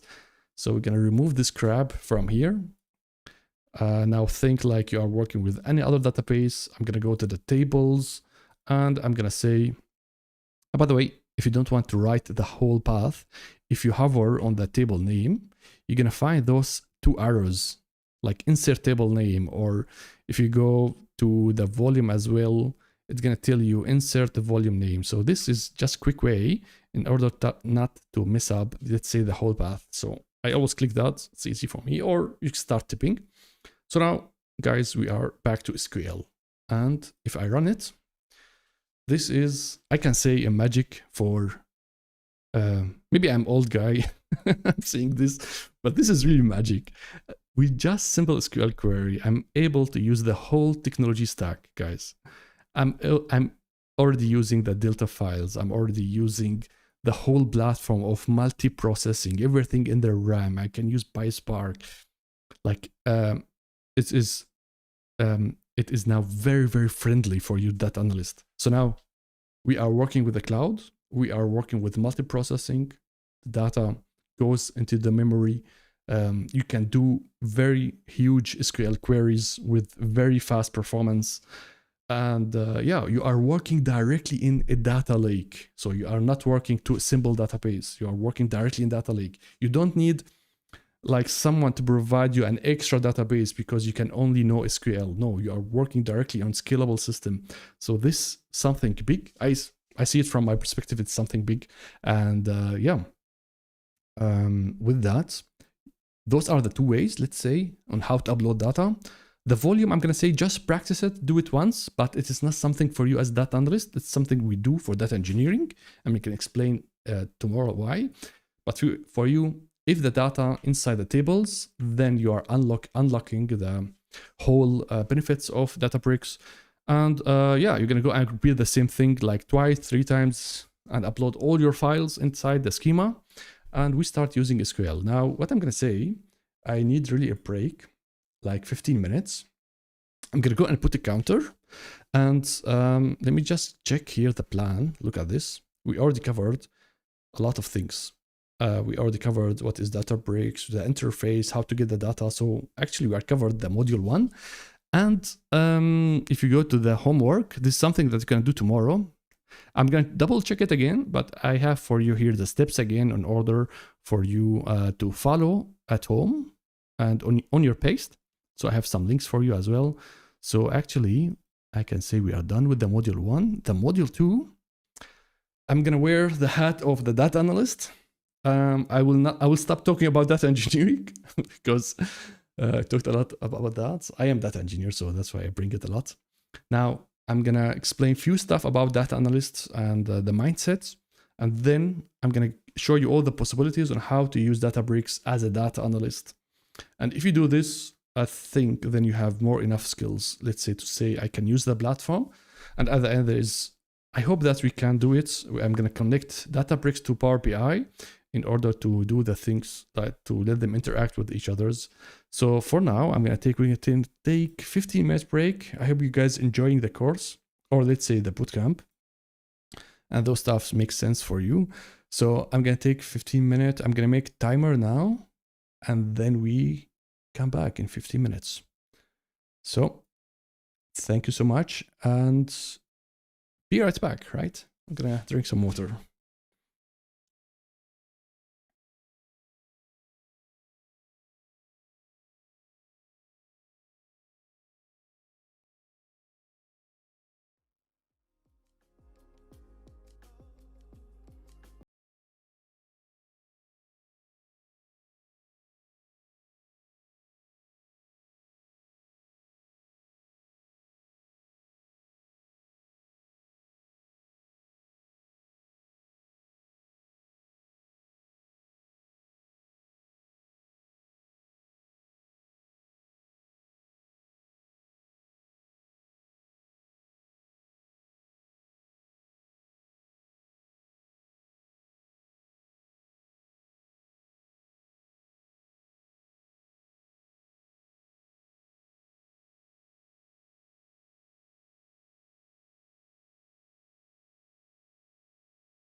Okay. I hope you guys got a nice break. And to maybe, that was a lot of information at once. I was just following the chat, so I'm really glad that you are enjoying the bootcamp. Yeah, again, it is something that's, yeah, my first time yesterday doing it. But I used to it because I usually spend sometimes at my work sitting with colleagues and trying to explain things for them. That's why I'm used to it one-to-one, let's say, but not for 2,000 people. It's crazy that we have more than 2,000 people interested in Databricks and staying too late for this. I think for the next bootcamp that I might make, I'm gonna make it a little bit earlier so it's not too late for you, because I want to drink as well coffee. And yeah, it's too late. If I drink coffee now, I will not sleep good. So that's why I didn't like the late bootcamp, because I want to drink something. Maybe only tea. But yeah, next time I'm gonna make it a little bit earlier in order for me to drink coffee and it's not too late for you. So I'm really happy that you are enjoying the bootcamp, and it is not that let's say complicated for you. I was a little bit afraid because those kind of platforms, they need time, you know, you cannot do it in one go. But I'm happy that you guys are able to follow. I saw repeated questions about the links. So either you sign up and you're gonna get all the links inside the course, or the Notion roadmap. So the Notion roadmap has all, like, everything, all the links, all the tasks. So you can follow me using the Notion roadmap. I think Taha did post it like many times. You're gonna find the link to the datasets, link to the GitHub, to the code and stuff. So I'm gonna keep adding stuff to it. So it's not something, the Notion roadmap, it's something completed, because to be honest, I didn't have the time for it. I started creating it like 2 days ago, but I'm gonna keep adding resources to it. So it's gonna be living a Notion roadmap from my side, and you can keep using it for your Databricks training. So I will add like certificate links and stuff like that. But for now, you have the basics, you have the roadmap, let's say the steps, the datasets and stuff. And if you don't need my datasets, you can use your own. So if you have the dataset that you use in order to do a project previously with Power BI and stuff, you can use it. So it's not all about following me step like exactly like how I do it, okay? Grab the data that you like from other projects and do the steps. I like it more than just like, you know, using only my data. But my data, the engineering one is a dirty data, because we have to do a lot of data preparations and cleanup. And the analytics one, it is the sales dataset, which is always easy to understand, you know. You have orders, you have customers, products. And the HR one, I believe I have to generate more datasets over the time, but there is a lot of things to do. So yeah, you can use my datasets in order to practice Databricks, or just use your own. Okay. Now we will do the second part. I hope that you guys got a nice small break in order to have some energy for the next session. This one, I hope that's going to be interesting as well for you. I hope you are enjoying the mix between theory, the why, and not only the tool, because I believe it's more important than the tool. So now, let's have a look back to our Notion roadmap. Let me just, now it's gonna start recording and start sharing. So now, as I said, this is the Notion. If you are new here, let's say you missed the first part. Again, this is the whole Notion roadmap. You can get the link in the chat. There's here the datasets. Yeah, we have a Discord community, guys. I really recommend you to join there, because to be honest, there are a lot of like communications or comments in YouTube, in LinkedIn and stuff, and not able to follow everything. But I'm enjoying a lot the Discord community.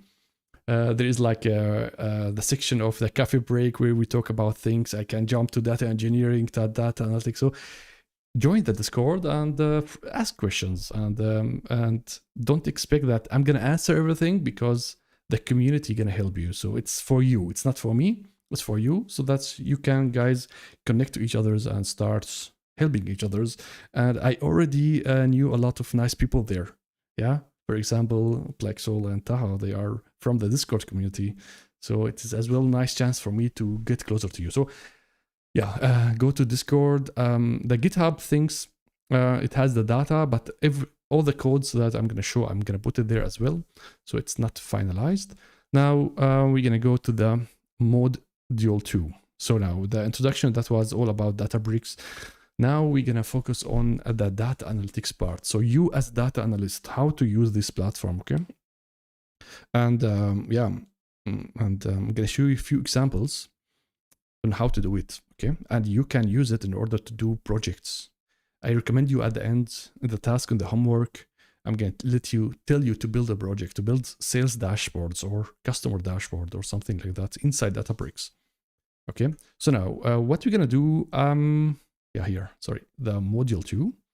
So now I'm gonna talk about you data analysts, like what are the different levels that we have as a data analyst, and then what is your role. I think I explained a lot about how to use it, how to use Databricks as a data analyst, and then we jump to practice. So I'm going to show you the notebooks, I'm going to show you the different ways on how to use Databricks, and we're going to talk about something really interesting. This is going to be the most fun one that I tell you. It's going to be, you're going to have a chat with the data. So we're going to use the AI Genie in order to talk to the data. This is the most important, like this fun one, okay? And after that, if time's left, I hope that we can go and connect Power BI to Databricks. So now, let's start step by step. I wanted to give you again the big picture about analytics and maybe explain some basics about, yeah, how things work. Maybe you know already this, but this is like at my work. Each time I join a company, I switch between 5 companies, okay? I try to map the company to this picture here. This is very important to understand where the company at, because different companies have different scenarios, different situation with the data, with the platforms and stuff. And some, you might join like small company, but they are like really advanced in how they do analytics. And then you join maybe a big company where they are really at the start with the data. So, or maybe it depends on the department and stuff. So it's really important for you as a data analyst to understand where my department, where is my company at this map, at this roadmap. Are we just at the start? Are we in the middle? So you have to map it. And each time I join a project, I try to map here and say, you know what, we are at the level, I don't know, in the middle or at the left and stuff. And I talked about it to the managers. This helped me a lot to build completely new projects, like, because it's easy to understand for many people. And I really recommend you, if you join new projects or new company, to understand where they are and how they do those stuff. And to map it and to push on the company to say, you know what, we have nice reports, let's go to the next level. And you have like a roadmap for you for data analytics, okay? And I can tell you the situation in many companies is really, really bad. We didn't do anything yet with the data. We are just at the start as a data analyst or data engineer. So now, this is the roadmap. And usually we start with the raw data. Let me just take the laser, it's fancy. So the company has raw data, and some companies, I can tell you, many companies, they are at this level. They didn't do anything yet. They just have data, they just have raw data, and they might have some Excel left and right, but they didn't do anything with the data, okay? And I can tell you 80% of companies, they didn't do anything yet, because first of all, they are busy with their processes, with their products and stuff, and they think those stuff are only like, let's say, luxury things. If you have extra money, maybe you can do something with the data. But the scenario totally changed, because all the companies understood without good data, you are doomed. You cannot do real AI use cases. That's why now a lot of companies pushing on this roadmap to have a company that is data driven, okay? So if the companies are not focusing on this roadmap, they're going to be doomed, especially in the AI. So that's why many companies currently in the raw data. Then you're going to find maybe other companies, they start building some data warehouses, some data lake. They hired some data engineers and they start cleaning their data. So this is something that some companies did understand, okay, the raw data is not usable and I have to start building data lake houses. So this is something that actually, I'm going to say, let me grab the data engineer. So this is something that the data engineer is going to do, okay? Now, now as a data analyst, the first thing, or let's say the most use case that you're going to spend years building is the standard reports. So the standard reports is just like, you join a department and you tell them, you know what, you guys have an Excel, you're building the whole tracking or monitoring for the process using this Excel. Let me make from it like standard report that the whole department can use. Like if someone has a question, like for example, how many orders we got yesterday? Okay, so what happened yesterday or the last month or the last quarter? So we build standard report, and everything that you see in Power BI and Tableau, they are almost all of them. You are building a standard report for the company. So it's standard dashboards. A lot of people are going to join and see those standard reports. And it is something that, of course, companies needs a lot because most of the work currently is done inside Excel and no one is building, let's say, clean standard reports.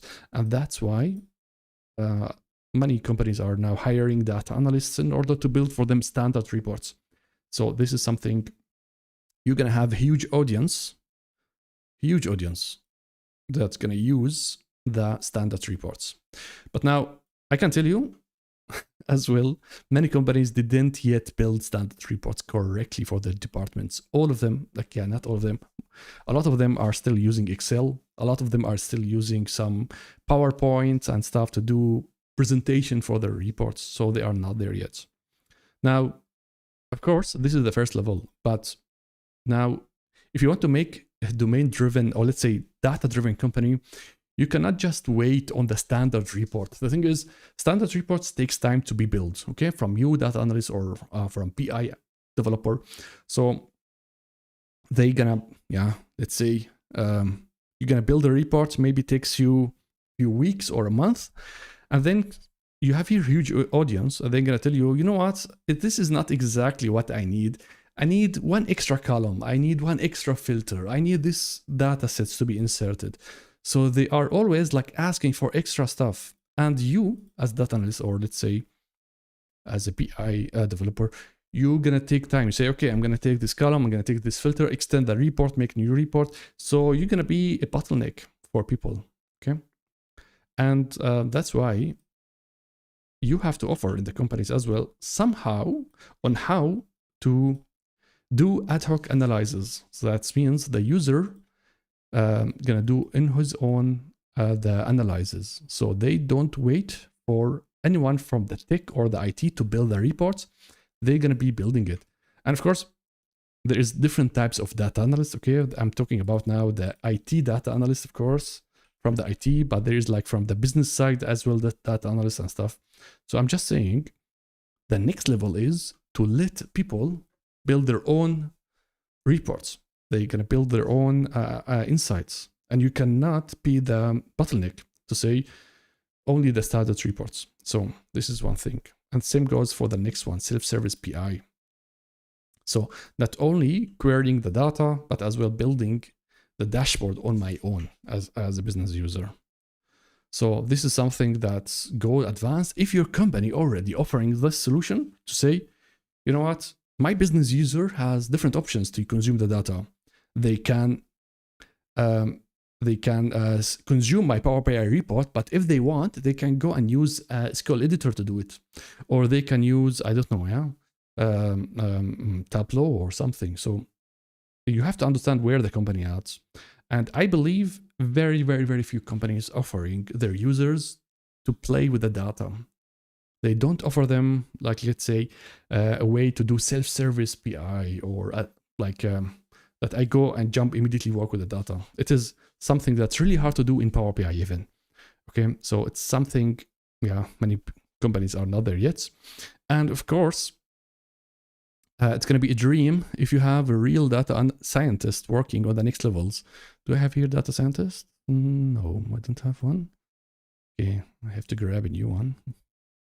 Yeah, so now for the right side, it's all about, so yeah, as a data analyst, you always answer one question. What happens, yeah? And why it happens? Where is the bottleneck? Why, not why, how many orders did happen the last month? How many, which step in my process is bad? Which step is good? But if you're gonna ask stuff about the future, about production, about let's say about what gonna happen in the future, it's something that's actually a data scientist gonna do. And my friends, it is something that I rarely see. That's that analyst really, a scientist, sorry, did really achieved let's say final goals of this roadmap. So because the thing is, data scientists join companies, you saw, so they hire data scientists in the company. He or she joined the company and they say, okay, I'm gonna do now some let's say machine learning stuff. I'm gonna predict the future. I'm gonna do stuff, but where is the data? Gonna say, you know what? The data is still raw, still here. The data is still here. So you as a data, I saw it like multiple times. I know at least 5 data scientists join projects. They are ready. They have the skills. They have everything, but there is no data. So they go over here and they play the role of the data engineer and they do stuff. So now, we will not go deep dive in the data science stuff because this is not the goal of this bootcamp. Now we're going to focus on this. So now we want to analyze the data, but there is not only one way. Now the thing is, what is very cool is that you can do the whole thing now, not the whole thing, I'm going to say. A tool like Databricks going to help you to do those stuff, okay? But it will not do it for you. So you can use Databricks to clean the data as data engineer. You can do the whole BI, self-service as well, using Databricks. Self-service BI, I'm going to say Databricks is amazing to use. And I'm not really sure about the standard reports, guys. I'm not really sure that the standard reports is something that we use Databricks to do. We still need Power BI to do the standard reports. So that means from this picture, cleaning the data, never used Power BI for that. We don't use Power BI in real projects, we don't use Power BI to clean the data. Now to do some PI or let's say self-service things, Databricks is an amazing tool, but standard reports still Power BI dominate, and Tableau, not only Power BI, Tableau. But Databricks is not there yet. You cannot say, you know what, I will just use only Databricks for data analysis. This is something that they are pushing on, but the thing is, it is like very, how to explain it? The business users are very demanding people, okay? So your end users are very demanding. They're going to ask you, move the filter on the right side, add more views. So you need flexibility on building the dashboard, the standard reports, and Databricks will not offer you any flexibility to do that. So you can build something like very standard, like let's say very, let's say a first version of the dashboard. But once you deep dive into the demand of building standard reports, you're going to hit the limits. That's why actually we still need Power BI, even in big scale database data platforms. So I see it like this. I see it's now easy to do all those levels using Databricks, and you still have to learn Power BI to do the standard reporting. Now I can tell you 80%. Let me just make this here. As a data analyst, 80% of your work are building those stuff, okay? So the Power BI stuff. And those, like the ad hoc and the self-service, it is something that is nice, extra, advanced for you. And you say, you know what, in our company, we do self-service BI and we're going to use it using Databricks. We will not use Power BI. Of course, you can do the whole thing, guys.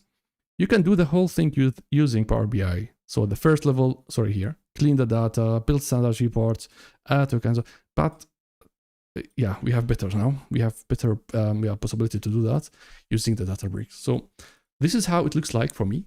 Of course, this is a tool battle. Which tool is better and stuff. There is not always right and wrong, but from my side, I think in big companies, they're gonna always work with those two. So as data engineer, it's a nice thing to do with the Databricks. But for you as data analyst, if you can master those two, then it's gonna be really amazing. Now, again, as I told you, most of the companies are still here. They are still here, struggling here, okay? Not like this still a dream for many companies, yeah? So, and tools like Databricks can make things easy, but it will not implement it. So having just Databricks doesn't mean that everything is solved.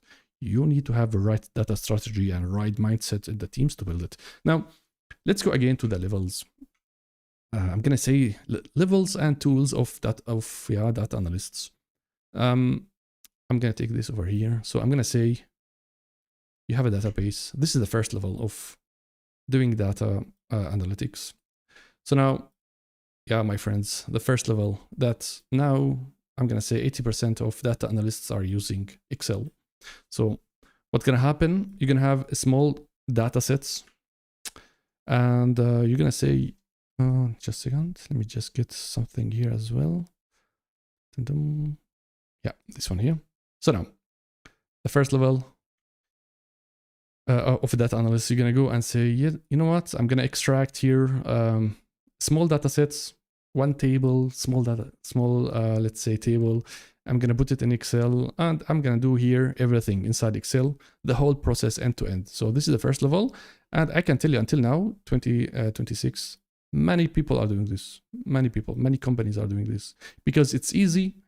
Like they don't have to learn any platform, they just have to learn Excel, and it's easy to kick off, the projects. You don't need data engineers and the whole thing. So that's why, because if it is easy, 80% of people are doing this, doing manual work. And this is, I can say, a cancer for any company, because you're gonna have a lot of data scientists cleaning up the data multiple times and repeating the same work, and they are not able to do any real analytics, big data stuff, because you cannot do this on a big scale data lake house or a big data under company. You need always to extract only small subset of the data, and yeah, good luck doing big data analysis on top of this.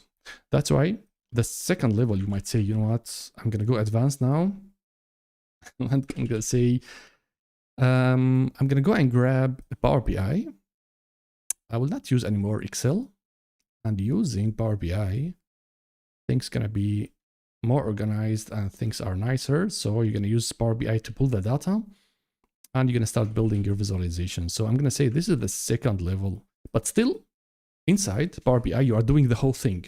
So you are doing this something we called ETL, but you're gonna do the load, the extract, transform, and load, the whole thing. You have to do everything in Power BI. The heavy lifting happens inside. And I can tell you, this is not, yeah, this is still better than Excel, but yeah, you can handle better the data. It has more speed because the data are loaded in the memory, the column store. So you can start doing some fast analysis, way faster than Excel.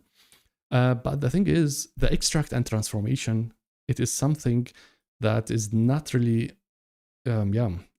not really helpful for Power BI, because if you have a big data set, then you're gonna notice that it's taking too long time to do the data transformations, to do the loading. And if the data just gets a little bit bigger, few gigabytes, it's gonna be out of control. You cannot use Power BI for that. So that's why the next level is that you say, yeah, let's go and build a data warehouse. Do I have an icon for it? Here, yeah. But I will not build it on my own. I would love to have a data engineer to build for me a data warehouse. So you're gonna go and grab a data engineer, and let's say he's gonna build an automated pipelines, and he's gonna do for you the extract and load and transformation, the ETL, and you gonna go and say, I'm gonna go and connect the Power BI only to do the data visualizations. Okay, so with that, you reduced your heavy lifting and you focus on answering the business questions, okay? So this is way, way, way better than before, because here you spend most of your time doing the ETL on your own, okay? And not focusing on the business, not focusing on delivering fast reports. Because here, in order to deliver one insight, it takes you a month, okay? Here, it might take you like maybe a week or something. Here, you can do it in a few days, you know? So this is the level 3. So you can focus on what you do the best, okay? And it's not your job to work with the raw data, to be honest. Now we're gonna go to the last level. Now the thing is, data warehouses, it's only for structured data. And in companies, we have a lot of very interesting data that's for you as data analyst that you cannot find inside data warehouses, okay? And I can tell you, data warehouses, they die over the time. So as this gets bigger, okay, this guy is gonna struggle all the time bringing the data in the data warehouse, and he cannot bring all the data. So for example, if you come as data analyst and say, hey, go and bring me those, I don't know, JSON files, you can say, wait, in data warehouse, we cannot fit unstructured data. I can only put structured data, yeah? And maybe you can come to the data and you tell me, there is like a big table, and say, you know what, the ETL is taking already 12 hours to load. I cannot put any more big tables. So a lot of things can be rejected from the data engineer because he's using, let's say on-prem system or using some old things. So actually you are still limited, but it's way better than before, okay? Now the last phase, I'm gonna say, it is where your data engineer is building for you a data lakehouse using Databricks. Just a second. So here your data engineer is building for you a data lakehouse using a scalable system. And then you as data analyst, you have here not only the possibility to work with Databricks, you can connect your nice Power BI to very, very fast infrastructure. And as well, you can use Databricks on your own to do amazing things. So not only you are doing things with Power BI, you can as well use Databricks to do data analysis. And I think if you reach to this level where your company is working already in Databricks and building lakehouses, and you as data analyst have the skills to use those two tools, I think then you mastered, or let's say, you know the best tools, okay? But that doesn't mean that you are a great data analyst, okay? I'm saying this because it's not about the tools, but this is the last level that you can reach in order to do, tooling skills, not the soft skills or the right mindset for data analysts. We are just talking about tools. But this, if you can do this, then you can do way more than just Excel. You are faster. You can work on very different data that you didn't dream of before, and you can work with big data and stuff like that. So I think those are the levels that I always think about data analysts. And most of the companies are, they are still here. Like most of the analysts, they are still doing this one here. They love their Excel.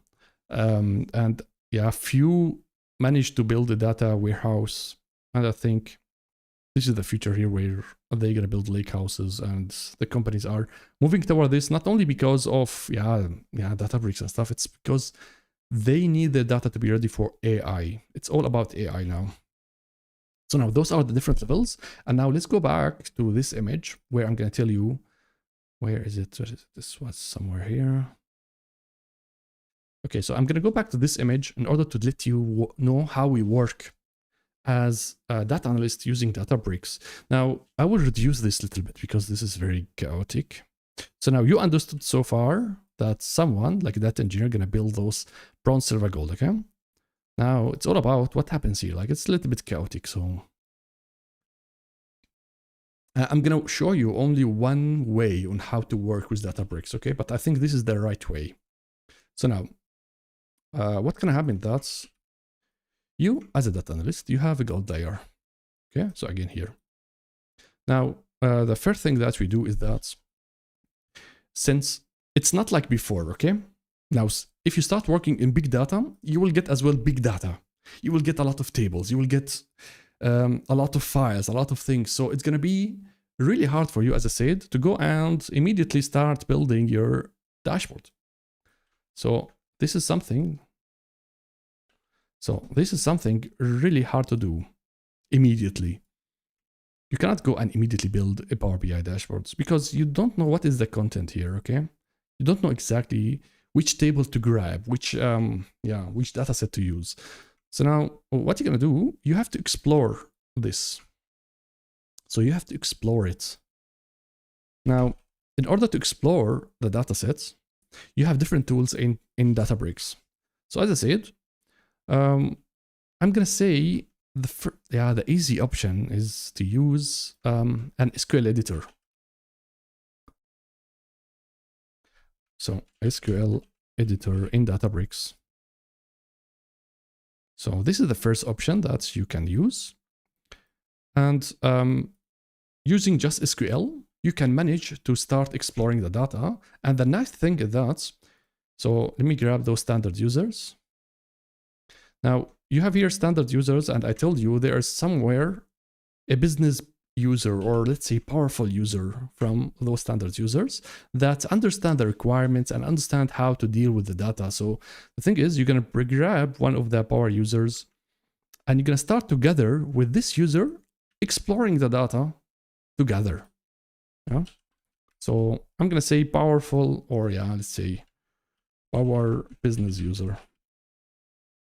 So now you both start exploring this data lake in order to identify exactly the data that you need, and you can both work on Excel and SQL, and you both can use the SQL Editor. So you can share it with you. It's like you start writing a query, then you send an email. This I trained two. One thing in my projects, I had one data analyst and one business user, and I trained them. I made like such a session to tell them, you know what? So you start writing the SQL. I told the analyst, you start writing the SQL query, write it until the end. And once you have the first draft, share the SQL with the business user. He knows SQL as well. And then they both start working on the same SQL query. Like imagine that. Crazy, right? So both he tell you, oh, this is not the right table to join. This is the correct table. And they start talking and discussing stuff using the SQL Editor, yeah? So now, once, let's say, when they have like multiple queries, okay, as they work, they're going to build a lot of queries. Now, once they have all those queries, they're going to go and put everything in one dashboard. So I'm going to call it the first version of the dashboards. So this is what we do in Databricks. We can go and put all those queries in a dashboard in order to have the first look of our use case, our reports. And of course, the dashboard is getting the data from here. Yeah. So now you can build the first version of the dashboard using Databricks. And now once everyone is happy, the business user, and you as data analyst, you say, you know what, this is exactly going to solve a lot of problems. So now what is naturally the next step is to expose it for the audience, right? For the standard users. So they go and convert this dashboard to a Power BI report. So that's everyone going to benefit with this. So this is the cycle. I'm going to repeat it again. Let's say, so data analysts, you start exploring and working with the raw data using Databricks, and you write only SQL queries. Once you have a nice version of it, you talk to your business users. Hopefully you have someone that knows SQL, and you guys start working on enhancing the queries. And then you start putting all the puzzles together in one dashboard and discussing, okay, this looks nice. And once you say, this is exactly what we need, this is exactly the dashboard, you go at the last step and start building Power BI reports, a standard report. Okay. So that's why we have Databricks and Power BI. And this is exactly the process. And exploration becomes something very important as a data analyst. And you're going to spend most of your time just exploring. Again, if you have an Excel or a normal database, you're going to have like 5-6 tables and that's it.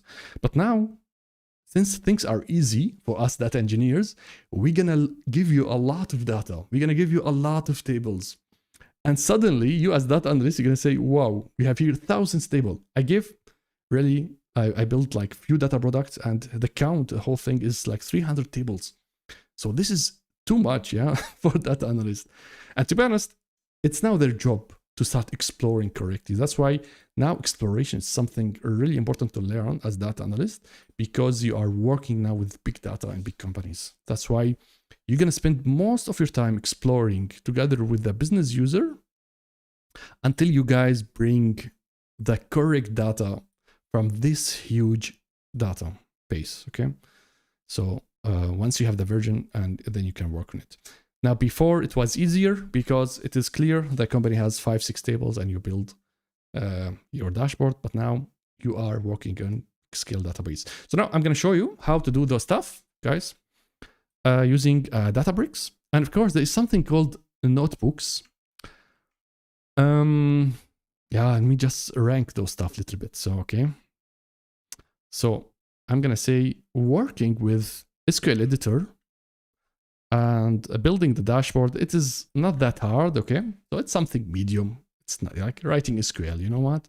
It's not that hard. Now, building as well Power BI report, it's as well medium. It's not crazy. But there is as well, I saw some data analysts, they were able to use a notebook. I can tell you later why, because I don't want to overwhelm you. So there's something called notebooks. Now, the thing is, some data analysts go crazy and they say, I don't want to learn only SQL. I want to learn Python. I want to learn everything. I saw some curious people. They say, I want to learn programming, but I will not program a pipeline, but I will use the features of pandas, of PySpark in order to analyze the data. So you have some crazy data analysts. They go full in and they start using not only SQL, they want to do a for loop. They want to do an if else. They want to do some PySpark things in order to analyze the data. So they go and start using notebooks. But this, my friends, is hard. It's advanced, okay? And not that hard, but you just have to learn the language. And I don't expect that a lot of analysts are going to do that, okay? But I'm going to find few that are willing to do that. So I'm going to say this is advanced thing to do. So the rest is easy, or let's say medium. And the easiest, of course, I'm going to put the easy tab only on the AI, because the AI is going to be the easiest way to do PI. Yeah. But now let's go back to this picture and I will guide you, or let's say we're going to have a few examples on how to do those stuff. Now let's go back to our Databricks. So that's what the theory. Sorry for that. I always take my time, but I enjoy this. I enjoy explaining behind the scenes and how we work. I want you to understand this because I see a lot of people just talking about the tools. Okay, I don't think this is the right knowledge to share. We have to share a little bit how things work behind, because I was at your age, or let's say I'm now an old guy, but I was young and I didn't really understand like why I'm learning SQL, why I'm learning Python, why I'm learning this tool, how I'm going to use this in a company. So that's why I try to push on this a little bit, and maybe sometimes it's a little bit boring to see only theory, but I think we must share those stuff, how things works in the companies. Now back to Databricks. Again, this is only your web browser. Everything runs behind the scene in the cloud, and as you can see, guys, it is nothing to install. Now, again, what I told you, everything. It's very important to see the catalog. Now, we're going to go to our catalog again. We uploaded only one file, right? So we built it one table, but we uploaded all the files to volumes, but I will not use volumes. It is very stupid to use as a data analyst here. It's way better to use tables, okay? So now what I'm going to do, I will just go and upload this other files just quickly. So I will go and create a new table, drag and drop.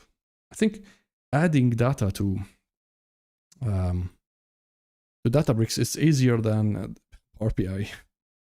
So the second table is going to be the products.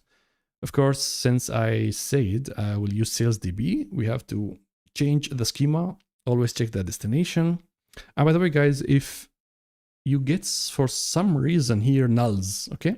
So now in the preview here to see whether everything is correct or not. If you see here things are null and red, that means the format is not automatically, let's say, correct. So you have to go to the advanced attributes, and here you're gonna find the file type. It's usually CSV, so you cannot have any other type.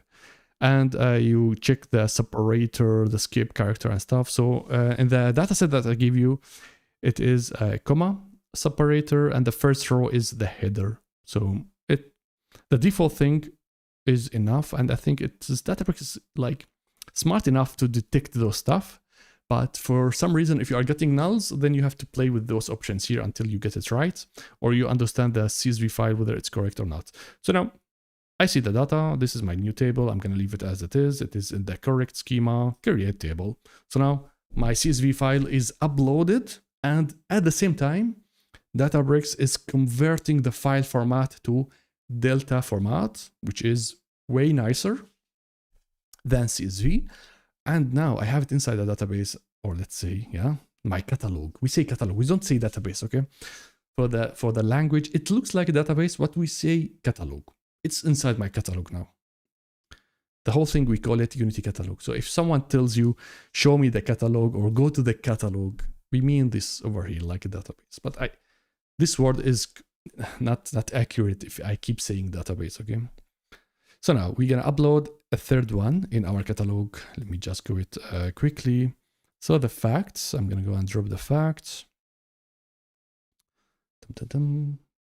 So that's it. Looks fine.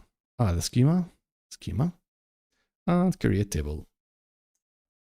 So now, great. Now we have all the three files. Of course, as I told you, you can go and practice with any datasets. I have here for you another one, the HR. It is only one dataset that I use for Tableau. You can use it if you want, but now I just introduced the sales in order to have three tables, okay? Now, what I wanted to do offline, and will not do this now. Now, the Unity catalog or the catalog of Databricks has a lot of things. It's really amazing. You know, we have something called metadata in databases. It is just description of my tables, description of my columns and stuff.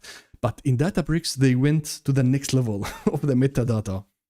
They knew that the metadata is the core of, let's say, for any AI use cases in the future. Yeah. So that's why they focused a lot on offering a lot of features inside, let's say, the metadata or the catalog, so that they use AI to learn on the usage, to learn on the metadata. So now again, what is metadata? This is a very important word to understand.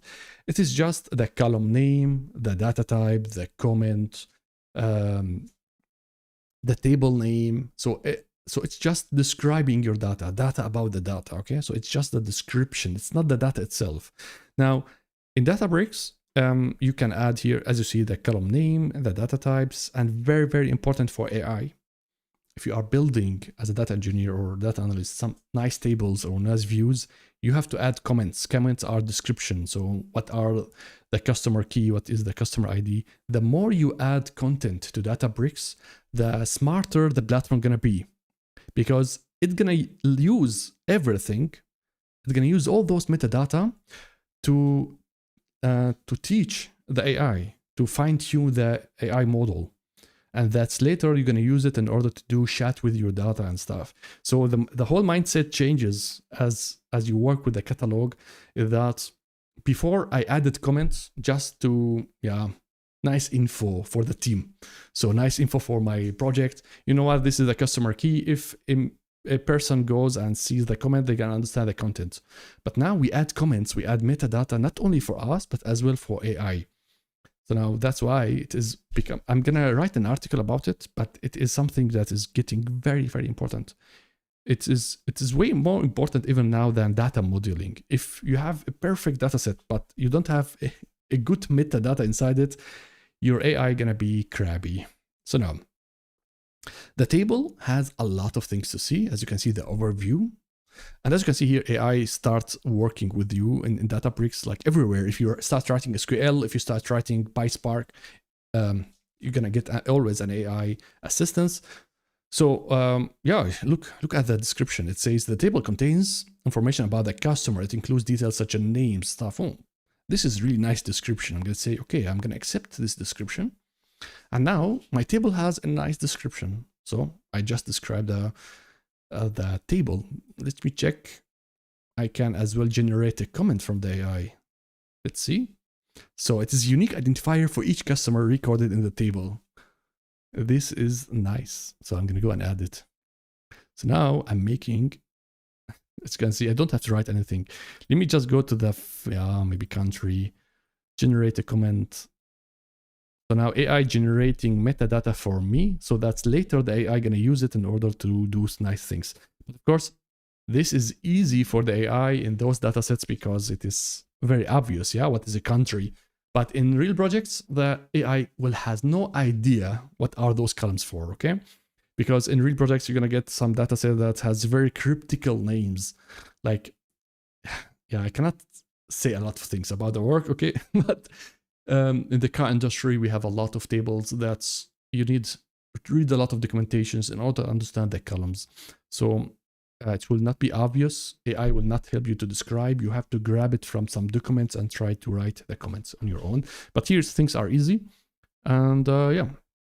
So now, another thing, what you can find here, the symbol of data, the details, permissions, and all those stuff, we found it in databases, normal databases. But now there is history. Look how amazing it is. I can see now the full versions of my tables. Look at this. Bara, this is my email address. I created a table. I changed a column because I added the description. I changed another column. Now you can see a log of everything happens to the table. And this thing, you will never see it in databases. And that's all because, my friends, we are using something called an open format, an open file format. Where is it? I think in Unity catalog. We are using Delta tables. Delta tables gonna store all the logs, all the transactions. That's why you're gonna see everything. And this, oh my God, in my projects, like if I make any mistakes, I'm gonna see immediately who to blame or what happened. So you see in some nice logs. And another thing, the lineage. So you're gonna see, let's say if you have multiple tables or multiple layers, you're gonna feel this is interesting for only maybe data engineering. Then insights. I don't have anything here, but you can see which user actually using the most of your table. You're gonna see how often this table is used from you, from other. You have a lot of statistics, and all those stuff is captured inside the cloud, and it's gonna be used as well for the AI. So this is, yeah, next level, guys, because to be honest, those stuff we will never find in any normal like on-prem data warehouse, stuff like that.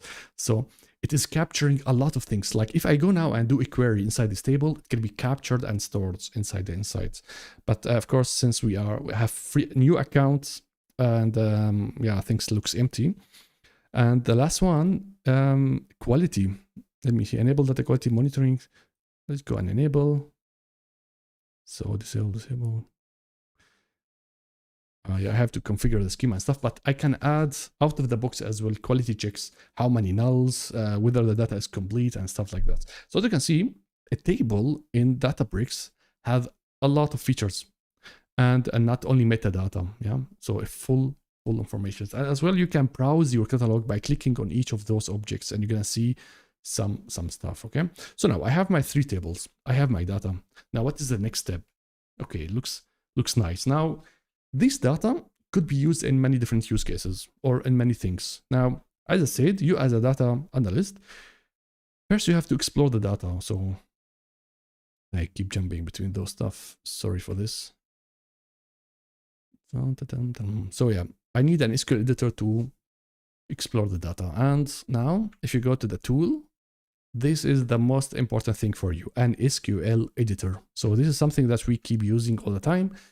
And it is very advanced, the SQL Editor and Databricks. So if you go inside it, now you have to keep your eye on few stuff, okay? So first of all, you have to keep your eye on this green dots over here, because it's gonna tell you whether the compute is online or not. If it's not online, then you might get, let's say, you will not get results or stuff like that. So make sure it is online, started, or it might take few minutes in order to be started, yeah?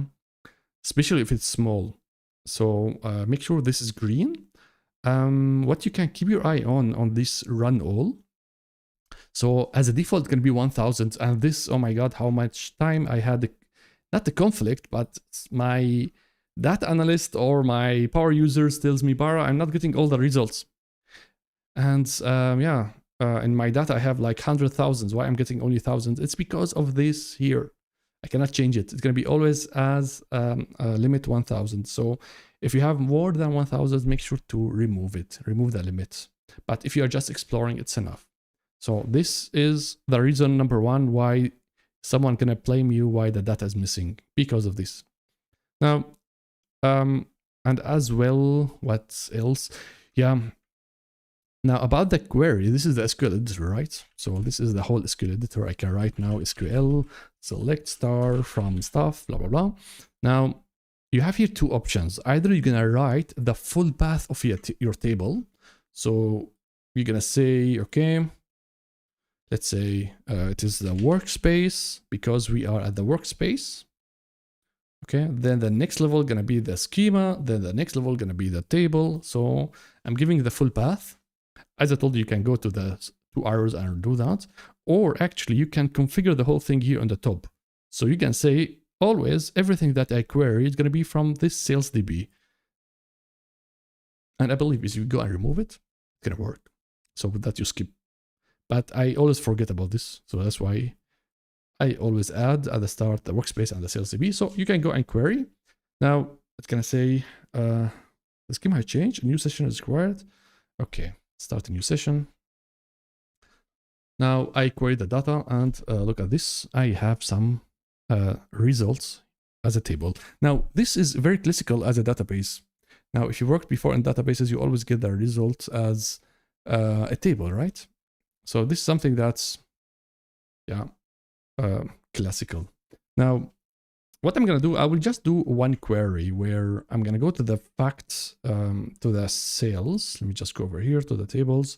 So I'm going to go and target the fact sales, and I will do simple aggregation where, for example, I want to do, let me think, maybe total orders over the time. Okay, so it is very simple aggregation that we're going to do. I hope that you guys are able to see. If it's small, say something, right?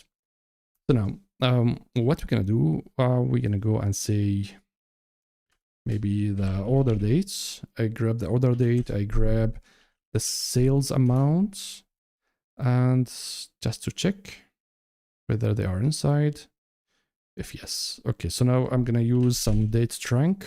I think it's date trunk in order to make it as a month. So this is order date, and now group by, just grouping by, just to do some basic aggregations, okay? Now, get some error, sales amounts. We don't have sales amounts. Oh, I have to sum it, of course. Now I get some, let's say, corrections from the AI. So now I'm aggregating the data by the month, okay? So it's something that we usually do. We aggregate the data by something, whether it's a date or a product or any dimension. So far it's as usual stuff, right? It's like only pure SQL. But now what I can do, I can go and share my query with someone else. So now I say, okay, this is the result, this is the analysis, I'm happy about it, I explored, let's say, those stuff.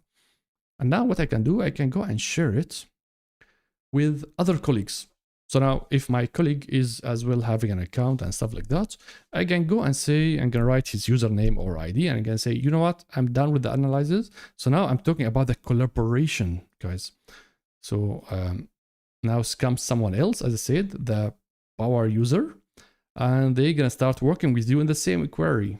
So now we're gonna share the query with them and start working together. So he's gonna see exactly the query, the same query, but of course, depend on the security levels and stuff. They might see as well the same data if they have enough rights on the Unity catalog. So that means now two people are working on the same query, and they gonna extend it and keep working on it until it's correct. Now, if you say, okay, this is perfect, this is exactly what I'm searching for. Now, of course, you can go and download it as Excel CSV, but I can go and change as well the visual of it. So if you go and click on the plus over here, I can change how the data looks like. So for example here, yeah, of course, Databricks is gonna suggest for you something which is very correct. I need a line chart. Line charts are usually the best for things over the time. So I'm gonna have a line chart for it. And I'm gonna say, there's here some configurations like Power BI. So you're gonna change here the type, maybe you're gonna make it par, line, area, pie, and you have here some visuals, but again, it is not that strong like Tableau or Power BI. So the options here is only to do exploration. It's not to do fully standard reporting for your end users. So now, if I like this visual, I'm gonna save it. And now, look at this. I'm able to see the result as a data and as well as a visual. So I'm working, this is something you cannot do in SQL Server or in Oracle or whatever, yeah?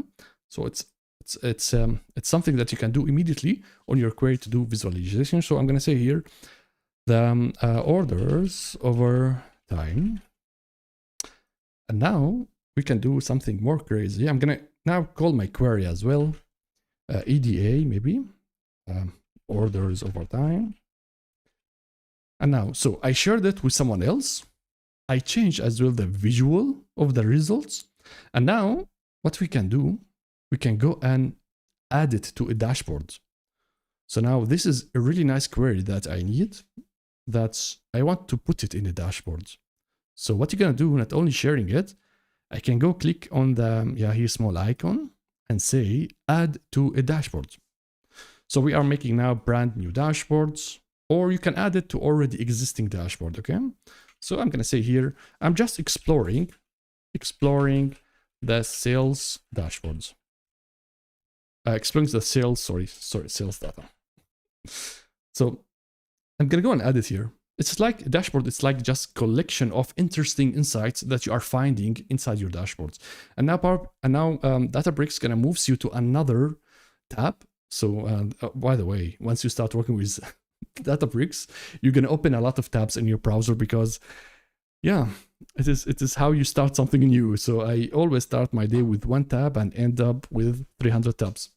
So now I'm gonna put now this is the dashboards, and as you can see, this is the result of my query. Now it's like you are doing Power BI, but very simple one. So I can go and add a text for it. We're gonna like make a new dashboard soon. So I'm gonna say I'm just EDA sales dashboard, sales data. Yeah. So just the title of my dashboard. And now what we're gonna do, we keep going. We keep exploring the data. And whenever you find something interesting for your project, for your use case, you pin it in these dashboards. So now what I'm gonna do, I'm gonna go back to the queries and, SQL Editor, and keep going. So I'm gonna go and add maybe another query, and here on the plus, so a new query, and I just prepare a few stuff so that we don't spend a lot of time just writing. So now this is another query where I'm just aggregating the data by the category, but here I think I have different schema, sales DB, and here as well, sales DB. I'm just showing you the workflow, okay? So now another query, another aggregation, and once I run it, I am gonna get this data, the raw data of the results. I'm gonna go and add the new visualizations for it. So now always Databricks is gonna try to bring for me suitable visualization, but not always correct. So now I might go with the pie charts, then save. So now this is another visual where I'm gonna say, okay, this is sales by category. This is as well my EDA query, sales by category. So now if I like it and I can go share it, and if everything nice, then I'm gonna go and as well add it to my dashboard. So I will not create a new dashboard for it. I'm gonna go and add an existing dashboard for that. And it's gonna be the exploration dashboard. So import.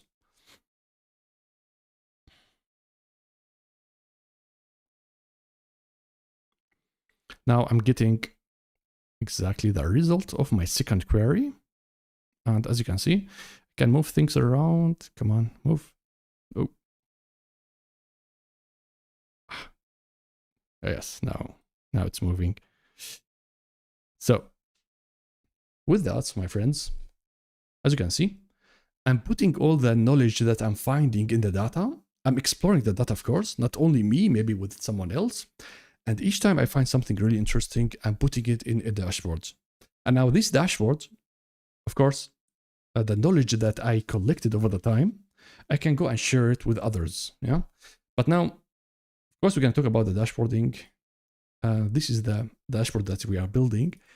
If you go and give it to a standard user, yeah, to someone is very demanding, someone that needs colors, needs stuff, they might not like it. Where is it here? They might not like it. They're gonna say, yeah, what is this? I need a filter. I need my logo. I need my stuff.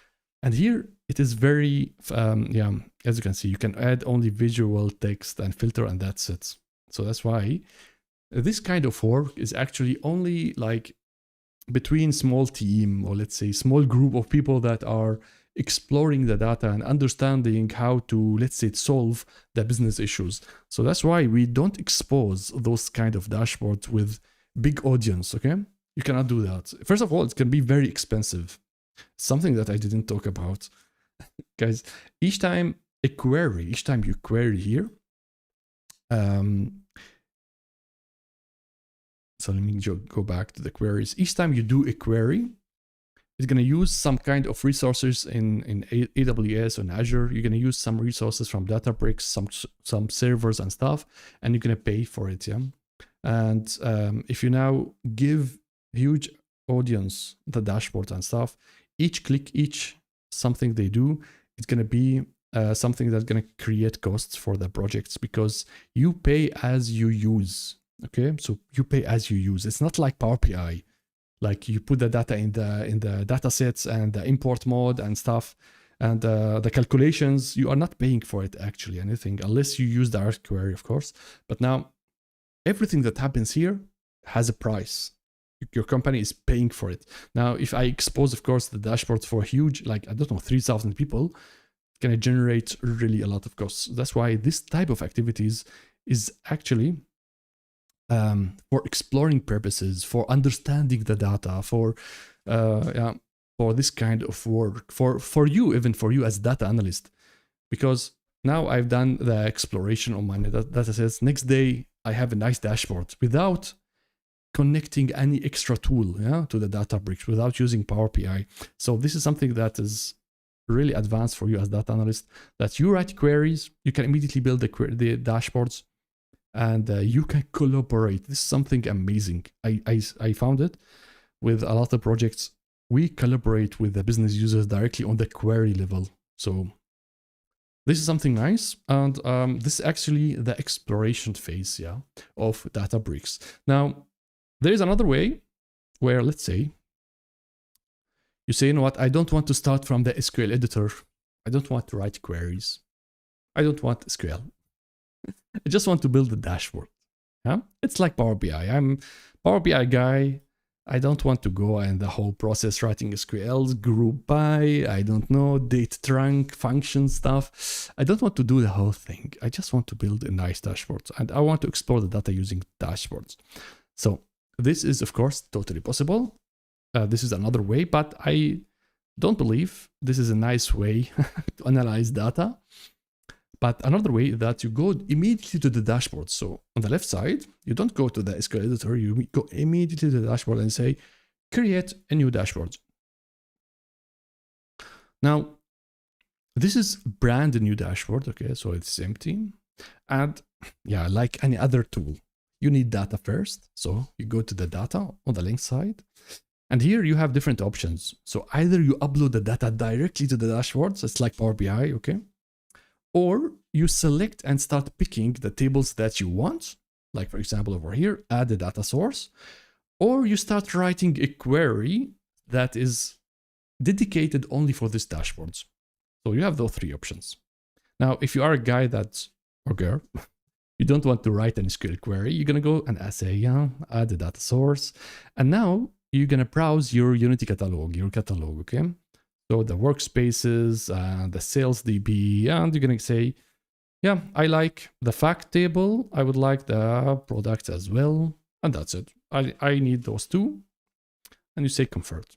Yeah, so now Power BI gonna put those two tables to be ready for you to be used for your dashboards. It's Databricks, sorry.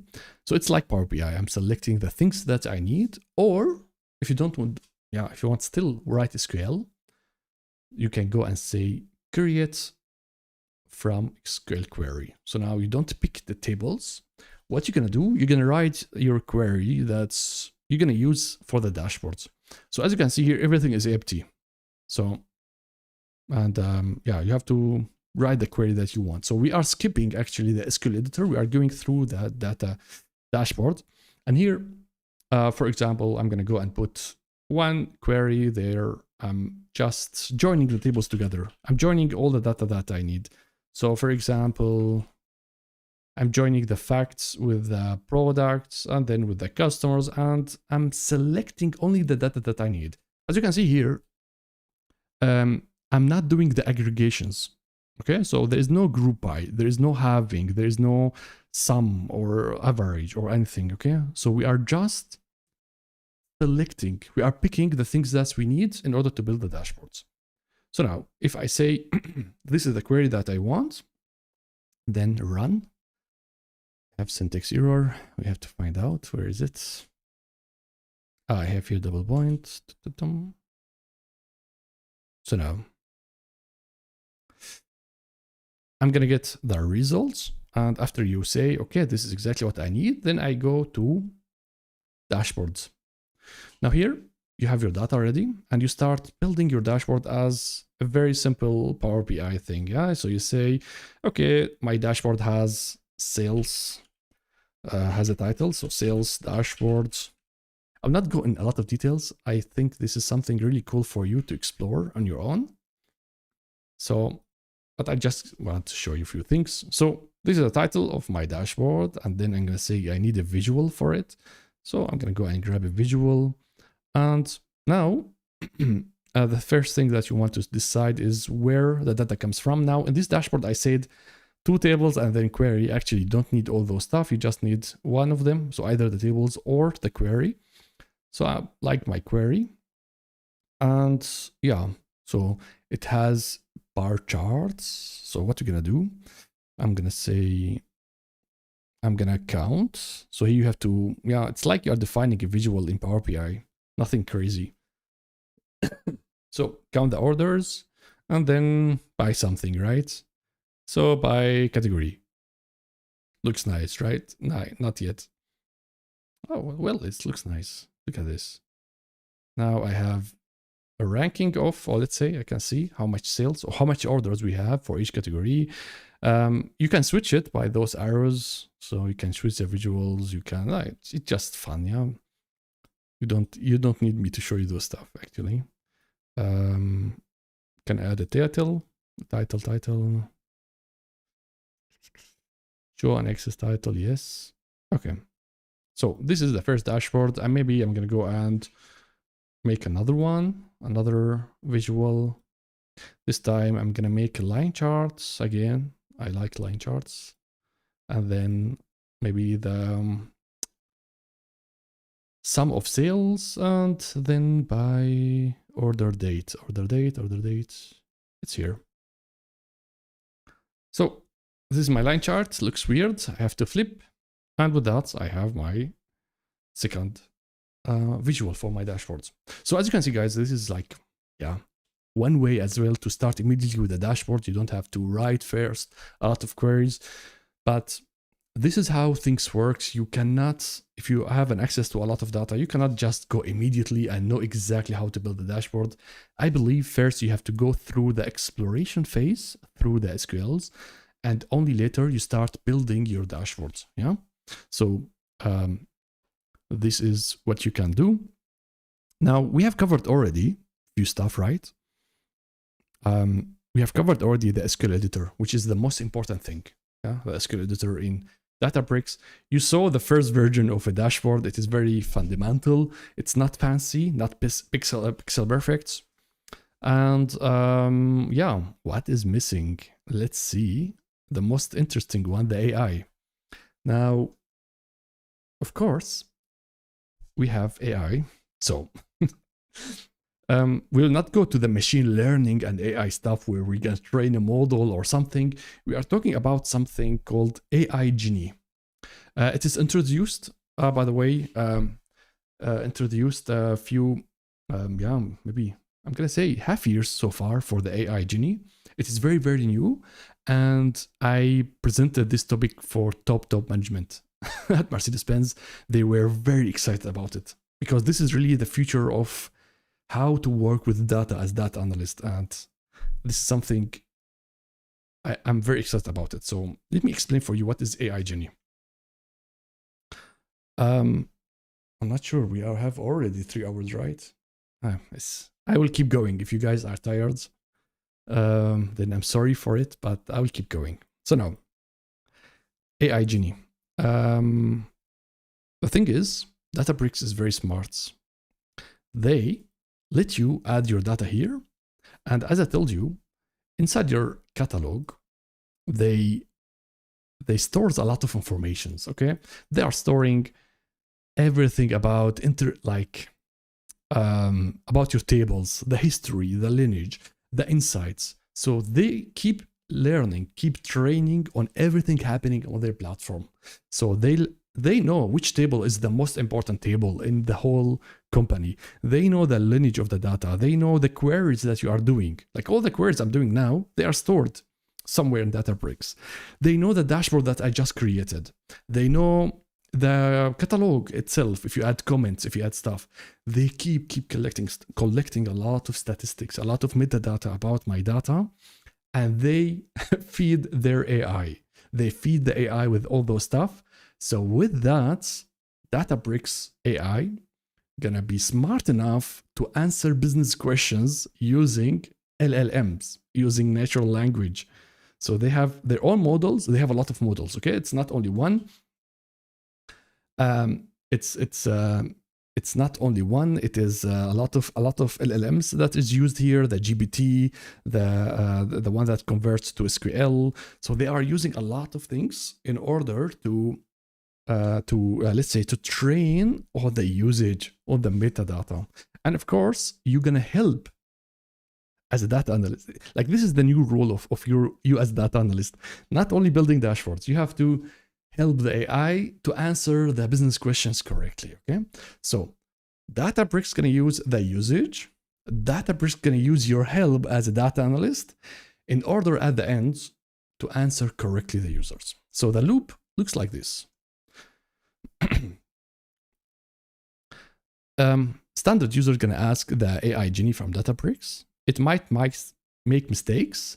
The team, I believe here, the data analyst, it's not the data engineer, okay? Data engineer has no idea about the usage and about the users. We are far away, guys. So it's you as a data analyst. So you as a data analyst, my friend, you're gonna update the metadata of the Databricks so that Genie improves, so that the AI improves and answer people better. So that means, yeah, so the AI Genie, fundamentally, it uses 2 things, of course. So it uses, let me take this. So it uses the tables that you have, the data, the storage, and as well, it uses the same SQL warehouse that we just used in our queries. So nothing crazy, okay? So it is the same resources that we are using. So table and storage. But it's gonna learn. It is learning.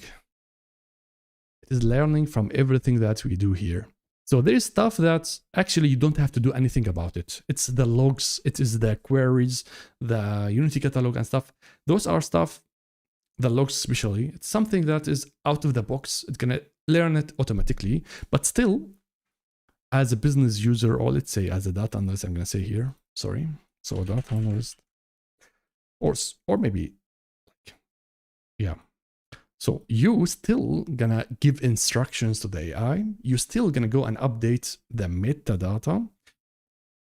Before we call it, my friends, data steward, okay? We had like data stewards that's gonna do the job, but I believe data stewards cannot do that. We need a data analyst that knows exactly the correct queries, and edit the instructions. So you still have some manual work to do in order to enhance the AI. And then, of course, the business users or the standard users, whatever, standard users, my friends, they're gonna go and they're gonna use their natural language. So they're gonna ask how many orders happens, how many customers we have and stuff. So they're gonna use their language to ask the AI. The AI gonna go and generate an SQL query. This is very important. SQL query, guys. It's gonna generate SQL query. And that means currently, I don't know, maybe in the future it's gonna be better. But the AI gonna generate an SQL query. It's gonna be sent to the warehouse and it's gonna get the result. Now, my friends, with the SQL query, you cannot do advanced analytics. You can only ask about, let's go back to this picture. If you have an SQL, you can only do this part. Where is it? So you can only do this part. What happens? So that's why you cannot ask the AI Genie about things in the future. To tell them, okay, predict how much money my company gonna make in next 2 years. Why? The question why, it cannot answer why. Yeah, so it will not answer why. Why we have bad sales, why the sales are dropping in specific. It is not that like magic, yeah. It's just creating SQL queries, okay? So don't expect, well, this is something that I written a guide on it in Mercedes. So once you start using my Genie, my Genie, here, do not ask why. So that's why I don't think it's yet there, yeah. Because those people, if you give them prompts, they're gonna ask why. Yeah, so that's why the AI Genie can say, "Oh, it's a hard question for me." Yeah, so you can ask only about the past. So do not ask why. And I believe this needs still time, but it's already doing the BI world. So you can use Genie. It's called as well BI AI. They changed the name. Databricks changed the name and said, this is BI AI. So that's everyone understands. You cannot ask why. Why is you still need the data scientist. Okay. So now I'm going to show you how to do this. And I recommend you really to spend a day, or I don't know, spend a lot of time with this because this is really fun. Now we're going to go to the Genie over here. Look at this, how simple to make. So what you're gonna do, a few clicks, new. It's like I'm building a dashboard. Now I'm gonna say, go and grab my data. So the fact sales create. Now I have my data set. Okay. So again, like dashboard or query, you always start by defining which data should be used for the AI. And believe me, this is something at work. It is one of the hardest thing to choose exactly what should be used inside the AI. Okay. So yeah, you can understand this once you start using AI Genie with a lot of people. So now it's like ChatGPT, guys. Here, you're gonna give it instructions. So maybe you're gonna give it the company name. Okay, my company is, so I am YouTuber called Data with Bara. I don't know. You give it instruction, yeah. Keep the language. Yeah, I don't know. Answer in shorts. Yeah, and maybe I don't know. Huh? Don't use icons. Whatever. You give it a lot of instructions, and you start maybe. If your data set is very complex, you start explaining a little bit your data. Like for example, you can say use always start from the fact table. Don't go immediately to dimension. You can give it time. Like it depends as you go with the AI, with your data. You start giving it instructions. As I told you, this is the loop. You give it the feedback and you improve. And then, okay, I have to save. Sorry. Yeah, and then you can define as well how the joins should happen, left join, right joins, and stuff. So as you can see, it is completely based as well on SQL. So now, what you can do here, you can give it like some example queries. Like for example, if a user asks, I don't know, yeah, how many orders, always use this query. So you can write as well queries from your side as a golden queries in order to be used from the AIs. So this is where you're gonna work as a data analyst, where you are giving instruction to the AI, and now I can start giving, like the user gonna go over here as ChatGPT, yeah. And what do we have here in the data? Sorry, I have to have a look. How many orders?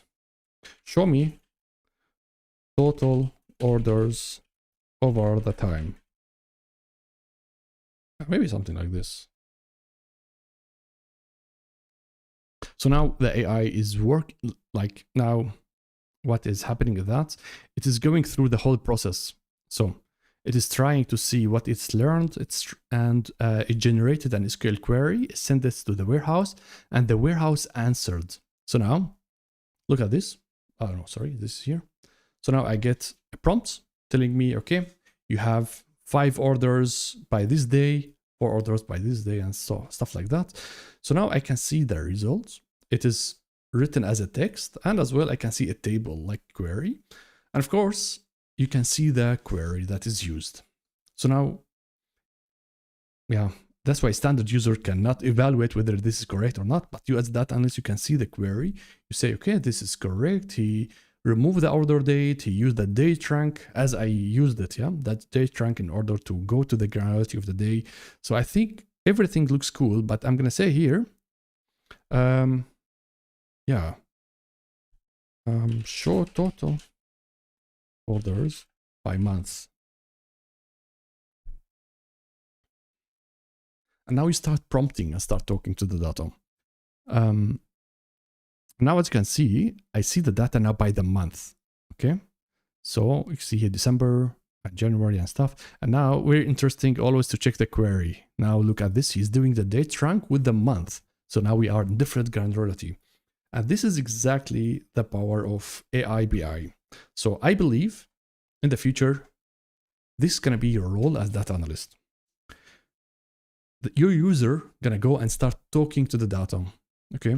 They're gonna start having a chat with the data, but I don't believe we are there yet, okay?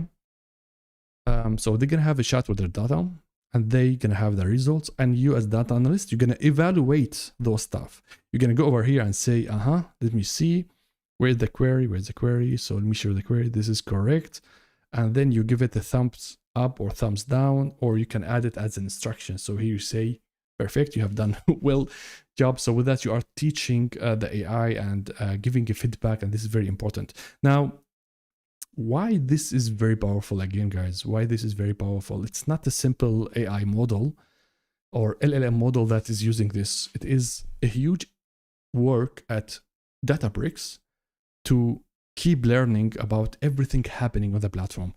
They are like, there's of course possibility for you to use some model, not from Databricks, You can go and install a model in Databricks and you start converting the natural language to AI to generate SQL queries. But the thing is, they are investing a lot. They are investing huge number of money, the Databricks, in order to make this works, in order to have this. So I don't believe we can compete with this as data scientists. I don't believe we can bring for our users a smarter model that allows you to chat with your data. I believe the AI Genie they're gonna win. It's because they are just investing of this.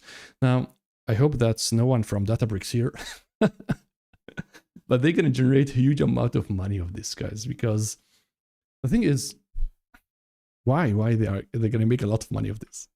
One of them is using the resources, Now, let me go here. Here. Now, imagine what is happening here.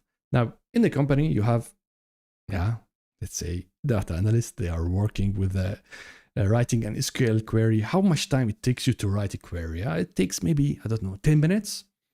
And maybe in the whole day, you write 3-5 queries over the time, right? Now, how you are generating 5 queries and you are using the resources 5 times. Now, imagine if this works, a standard user is going to use their AI. Each prompt is generating a query and it is using resources and you are paying for Databricks. So it's going to be amazing. Yeah. So there will be huge usage. There will be huge audience. Not only we data engineers and data analysts, there will be standard users. They're going to leave our API, they're going to leave the whole thing, and they start chatting with the data. And this, of course, means consuming a lot of data. So, and a lot of resources and stuff. But I believe this is a win-win situation. It is important that everyone in the company to work with the big data, not like the old style. Like, I'm closing now the loop, guys. Now, not like the old style, where only the very, very experts, the 2-3 people that can work with big data can work with the data. Now they are bringing everyone to be able to work with big data. So not only data engineers, as well you as data analysts, and now the business users and stuff. And yeah, so that's why everyone now can talk actually to big data. I presented this to the higher management. They were very excited about it. I rolled this out to few users, not to a lot, in order to practice and to add the instructions here. But it needs time. And I think this is going to be your main job, to add the right comment, to add the right data, to help the users doing BI on their own. Believe me, if you are a data analyst that are hired in central IT somewhere, you will never be able to ask the right questions like a business user. A business user can ask the right questions. They know what is the business questions. And you are always the middle guy between the business user and the data. So they have always to ask you to answer the questions. So now we are, sorry to say that, removing you in the picture. And you are going to be the one that is helping the platform, helping this to be correct. Because without you as a data analyst, this will not work. I don't believe it's going to ask the right questions here. It's going to hallucinate. It's going to make the wrong data. This is very simple. Yeah, I'm showing you now sales orders, but in process in the companies, they are very, very expensive, very complicated. Selecting the right data, it's not something easy. So there's a lot of work for you to do in order to prepare this environment. I don't believe a data engineer can do all those stuff unless they understand the data as well. So that's why I'm really excited about this. I wanted to show you those different ways on how to use AI. I wanted to give you the mindset from me, not only, you can here make an AI. I'm just giving you my thoughts process as well with that, that you can understand what is going on. Now, I was expecting that I'm going to build a full dashboard and stuff, but I enjoyed more taking you into a whole process. So let me go over here again to the module 2. I know that you guys are tired. I'm blabbering a lot, but I hope that you are enjoying this. So now we went, I would say, through everything. So not everything, I'm sorry. We didn't cover the Databricks and Power BI, and I didn't introduce you to notebooks. So that's why what I'm gonna say, we managed to close all those topics, but what left is the Power BI part and the notebook part. So what we're gonna do, I'm gonna move those two to tomorrow with the data engineering. I'm gonna do this at the start quickly. So I recommend you to join as well tomorrow, because we're gonna talk about all those stuff. I'm gonna say there will be homeworks, but you can start with the first section. I'm ready here. So you can go over here and do all those steps. And yeah, do it. Yeah, it must not be until tomorrow, okay? I will not control you. You're gonna do it on your own, okay? So you can do those tasks. And if you have any questions, ask in Discord. I will be there as well, answering your questions. But tomorrow I need it in order to prepare for a little bit for the data engineering. That's why the homeworks for the data analytics is still empty. Once I cover both of the days, I'm going to go and add homework for you as a data analyst and homework for you as a data engineer. It's just to guide you on the steps, okay? So that you remember, okay, Bara did first start the query and then insert the dashboard and stuff. So I'm going to put for you here all the tasks, and then you can work on it. So, but give me some time. I will update this by the end of tomorrow. And yeah, I don't know. I'm happy that we managed to cover all those points. And I'm sorry, I was not able to read all the chat. I'm really focused on my mind. I'm trying to remember things at the work, how things works, like at the company, and explain a little bit for you why. I hope the language was not that hard. I hope that it was slow for you. As you can see, there's a lot of things that is going on in Databricks. There's a lot of developments. All those stuff is in the last 2 years. Like before 2 years, the whole platform looks completely different. I didn't, there was no AI Genie, there were no dashboards, queries and stuff. Like even the Unity catalog, the whole Unity catalog was not there. It was only for data engineers, okay? So now the platform is expanding, and I can tell you, one of the, company where I worked, completely, I can tell you 400 projects only using Databricks inside one company. So what I'm going to tell you, keep your eye in this platform, do the tasks, learn it, read about it. I'm going to add as well some training materials on it. Let me just stop the recording because I think I'm lagging. So now I'm saying do the tutorials, do a project, okay? End to end, upload data, ask business questions, query, make dashboard, add it to the Genie, ask questions, then put everything in one big project. Just explain everything that you have learned from Databricks, and then show it. If you are searching for a job, explain what you have done in Databricks in the interview. Tell them maybe a little bit my mindset that I have told you. Show them a Git repository where you have your queries. Speak about Databricks at your interviews as a skill that you have as a data analyst. This is amazing if you have, of course, Excel, Power BI. Those skills are needed. I showed you, like 80% of people working with Excel. Standard reports. This is the most important thing that you're going to do in Power BI. Learn those stuff, but give your time this year. Give time for this platform. Learn it. It's going to be a huge jump, because now most of the data analysts, all of them are learning only Power BI, Excel, SQL, okay? And you're going to stand out the crowd if you show, I know about the cloud. I work in the cloud. I use Databricks. I can work with big companies. I can work with such a scalable systems. I can configure even AI. You can go and tell people, I configured AI. I give instructions. It's like a whole project, and it's very easy. Like it's only clicks. That's why if I were in your place as data analyst, I'm gonna show a full use case on how I work with it. If you have build some kind of, let's say, portfolio about this, then share it with the others, please, because there's very few people now are working with the Databricks, but like thousands are just using Power BI. Yeah, there's a lot of people talking about Power BI the whole day and sharing project and stuff, but you can start as well guiding the others. If you've done nice projects, talk about it in LinkedIn, share it in the community here in Discord, and maybe share share the channel. Of course, if you like this kind of bootcamps. I enjoyed it a little bit. I'm a little bit exhausted because I prepared the Notion roadmap and then the communications and stuff. I think I'm learning as well how to do this, but I enjoyed it a lot. I'm really sad that I'm not able to read your chats all the time, but I will visit it after the record. I'm going to see all those stuff. So I hope that you guys enjoyed the bootcamp. I really enjoyed it. Maybe we can do a few questions, Q&A, just 10 minutes, let's say, just to check your questions.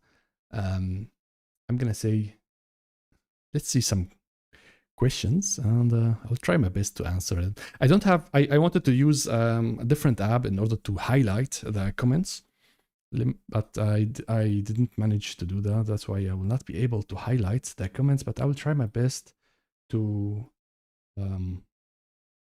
maybe answer them.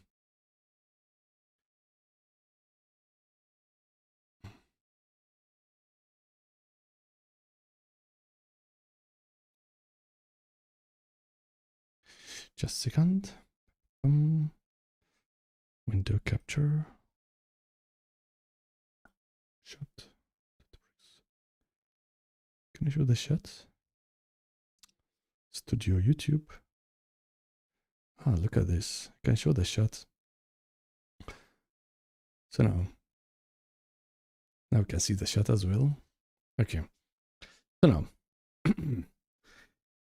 Yeah, I will try to pick a few questions in order to answer. Sorry, I will not be able to go through all the questions, but again, I'm available every day on the Discord. I check all of their discussions. So if you have any questions, let me know. Now,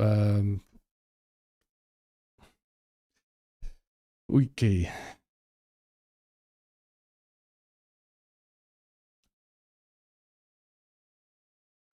Okay, let's pick these questions. It's important. The difference between Snowflake and Databricks. Yeah, we didn't talk about this actually a lot, about the competitors. It's not the only platforms out there, guys, Databricks. But it is the new way on how to build data platforms to help companies like doing data strategy, okay? So, but Databricks is the one that is currently able to cover all the aspects. So they are covering the data engineering, the data analytics, the data science, and even now they are going to the direction of transactional applications.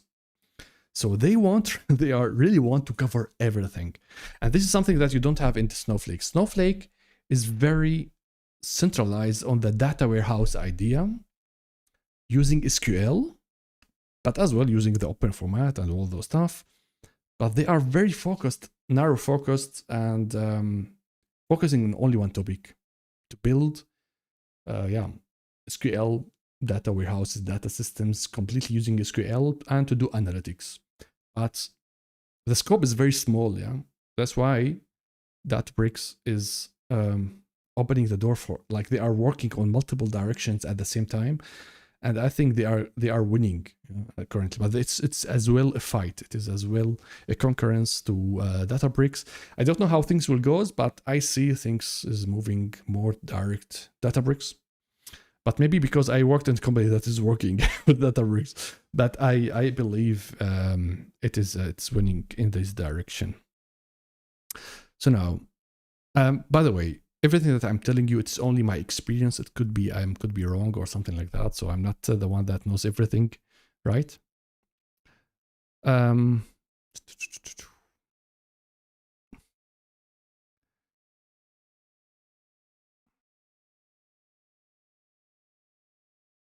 Do I have to learn ML as data engineer? No, you don't have to do machine learning as data engineer. My experience in Bangalore, Oh my God, guys, I have a lot of photos and videos in India. Like there's a lot of things that I can make content of. Yeah, my visit to India, I enjoyed it a lot. It was one unique experience visiting India. I loved it. It was amazing. It was something that I wanted a lot. I worked with a huge team from India, like around 50. I was gonna say 12 colleagues from India, and we worked a lot, very hard, building this data platform, this data warehouse, data lakehouse. We worked a lot together, and we spent every day, like 10 hours, I gotta say, just building. We were very successful together, but I didn't meet them in person. We always talk in the meetings and stuff. And finally, I decided to go to India and to visit them. And it was an amazing experience. I experienced the culture. I experienced how they work. It's really fun to work in India because there's like, you can make fast friendships and stuff. I enjoyed the culture there, how they work. And yeah, they had really nice offices there, even nicer as in Germany. And yeah, there's a lot of things too. Maybe I'm gonna make one episode about work about India. I spent there 2 weeks. It was amazing. I liked it, but now I'm not able to visit them because I left Mercedes-Benz. You guys are awesome, Indian people. You guys are very nice people, very polite, but you have some things that you have to improve. You are very shy. Like, come on, you are very shy. You have to open up. You have to be confident. You have to share. You are very shy, and this is something that is not always a great thing at work, because a lot of you have great ideas, but you guys are afraid to say it or shy, especially if you are juniors. So you have to be more confident. Shy is good, but of course very respectful, very polite. So that's why I say yes, it is good to be respectful, to be nice, but at work sometimes you have to be harder. You have to not shy. It's not working at work. You have to talk. You have to challenge. You have to do stuff. So, but you guys are really shy, and I think once you get to be a senior or a little bit older, then you start being like more talkative. I hired in my project a lot of juniors, data engineers. We're all shy, all like not talking a lot, and this I need in projects a lot of times, a lot of inputs from the developers. And if the developer is shy and not talking, this is not really good. But on the other side, it was very respectful. I liked it a lot, and yeah, I hope that I can visit you again. So you brought the topic about let's talk about another questions. Okay, Data Fabric. Data Fabric and Databricks. Data Fabric, it is, yeah, I've done one of my projects at the start using Microsoft products like the Synapse and the Data Factory and all their Microsoft tools in the Azure. I didn't like it. It is not something that you can do in order to build an enterprise big projects, because it is all about, like, if you want to make small project, it's fine, but they are not thinking wild, big, okay? And I don't believe Databricks going to be a solution to be Data Fabric. I don't think it's going to be a solution for an enterprise, a big company, because they are not focusing on the right topics. And I'm not a fan of that. That's why I don't believe Data Fabric, it's going to be, yeah, it has like a big future compared to Databricks, because the Data Factory tool is not really good tool compared to the pipelines using workflows in Databricks. It's like the way that Microsoft do their tools is that they bring one tool, and then they maybe over the time they forget about it, or they don't focus on it and stuff. So you cannot really count on it. I'm gonna say they have done an amazing job, Microsoft, by making the Azure platform, by making the Power BI, but I don't like their ETL tools. I don't like their services. And I don't believe that the Fabric or whatever the name they bring in the future, that's gonna survive. And yeah, it's not for professionals, so you cannot do that.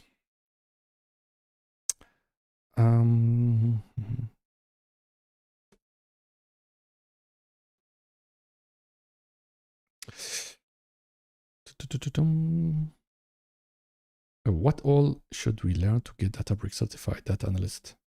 Like the other than what we teach?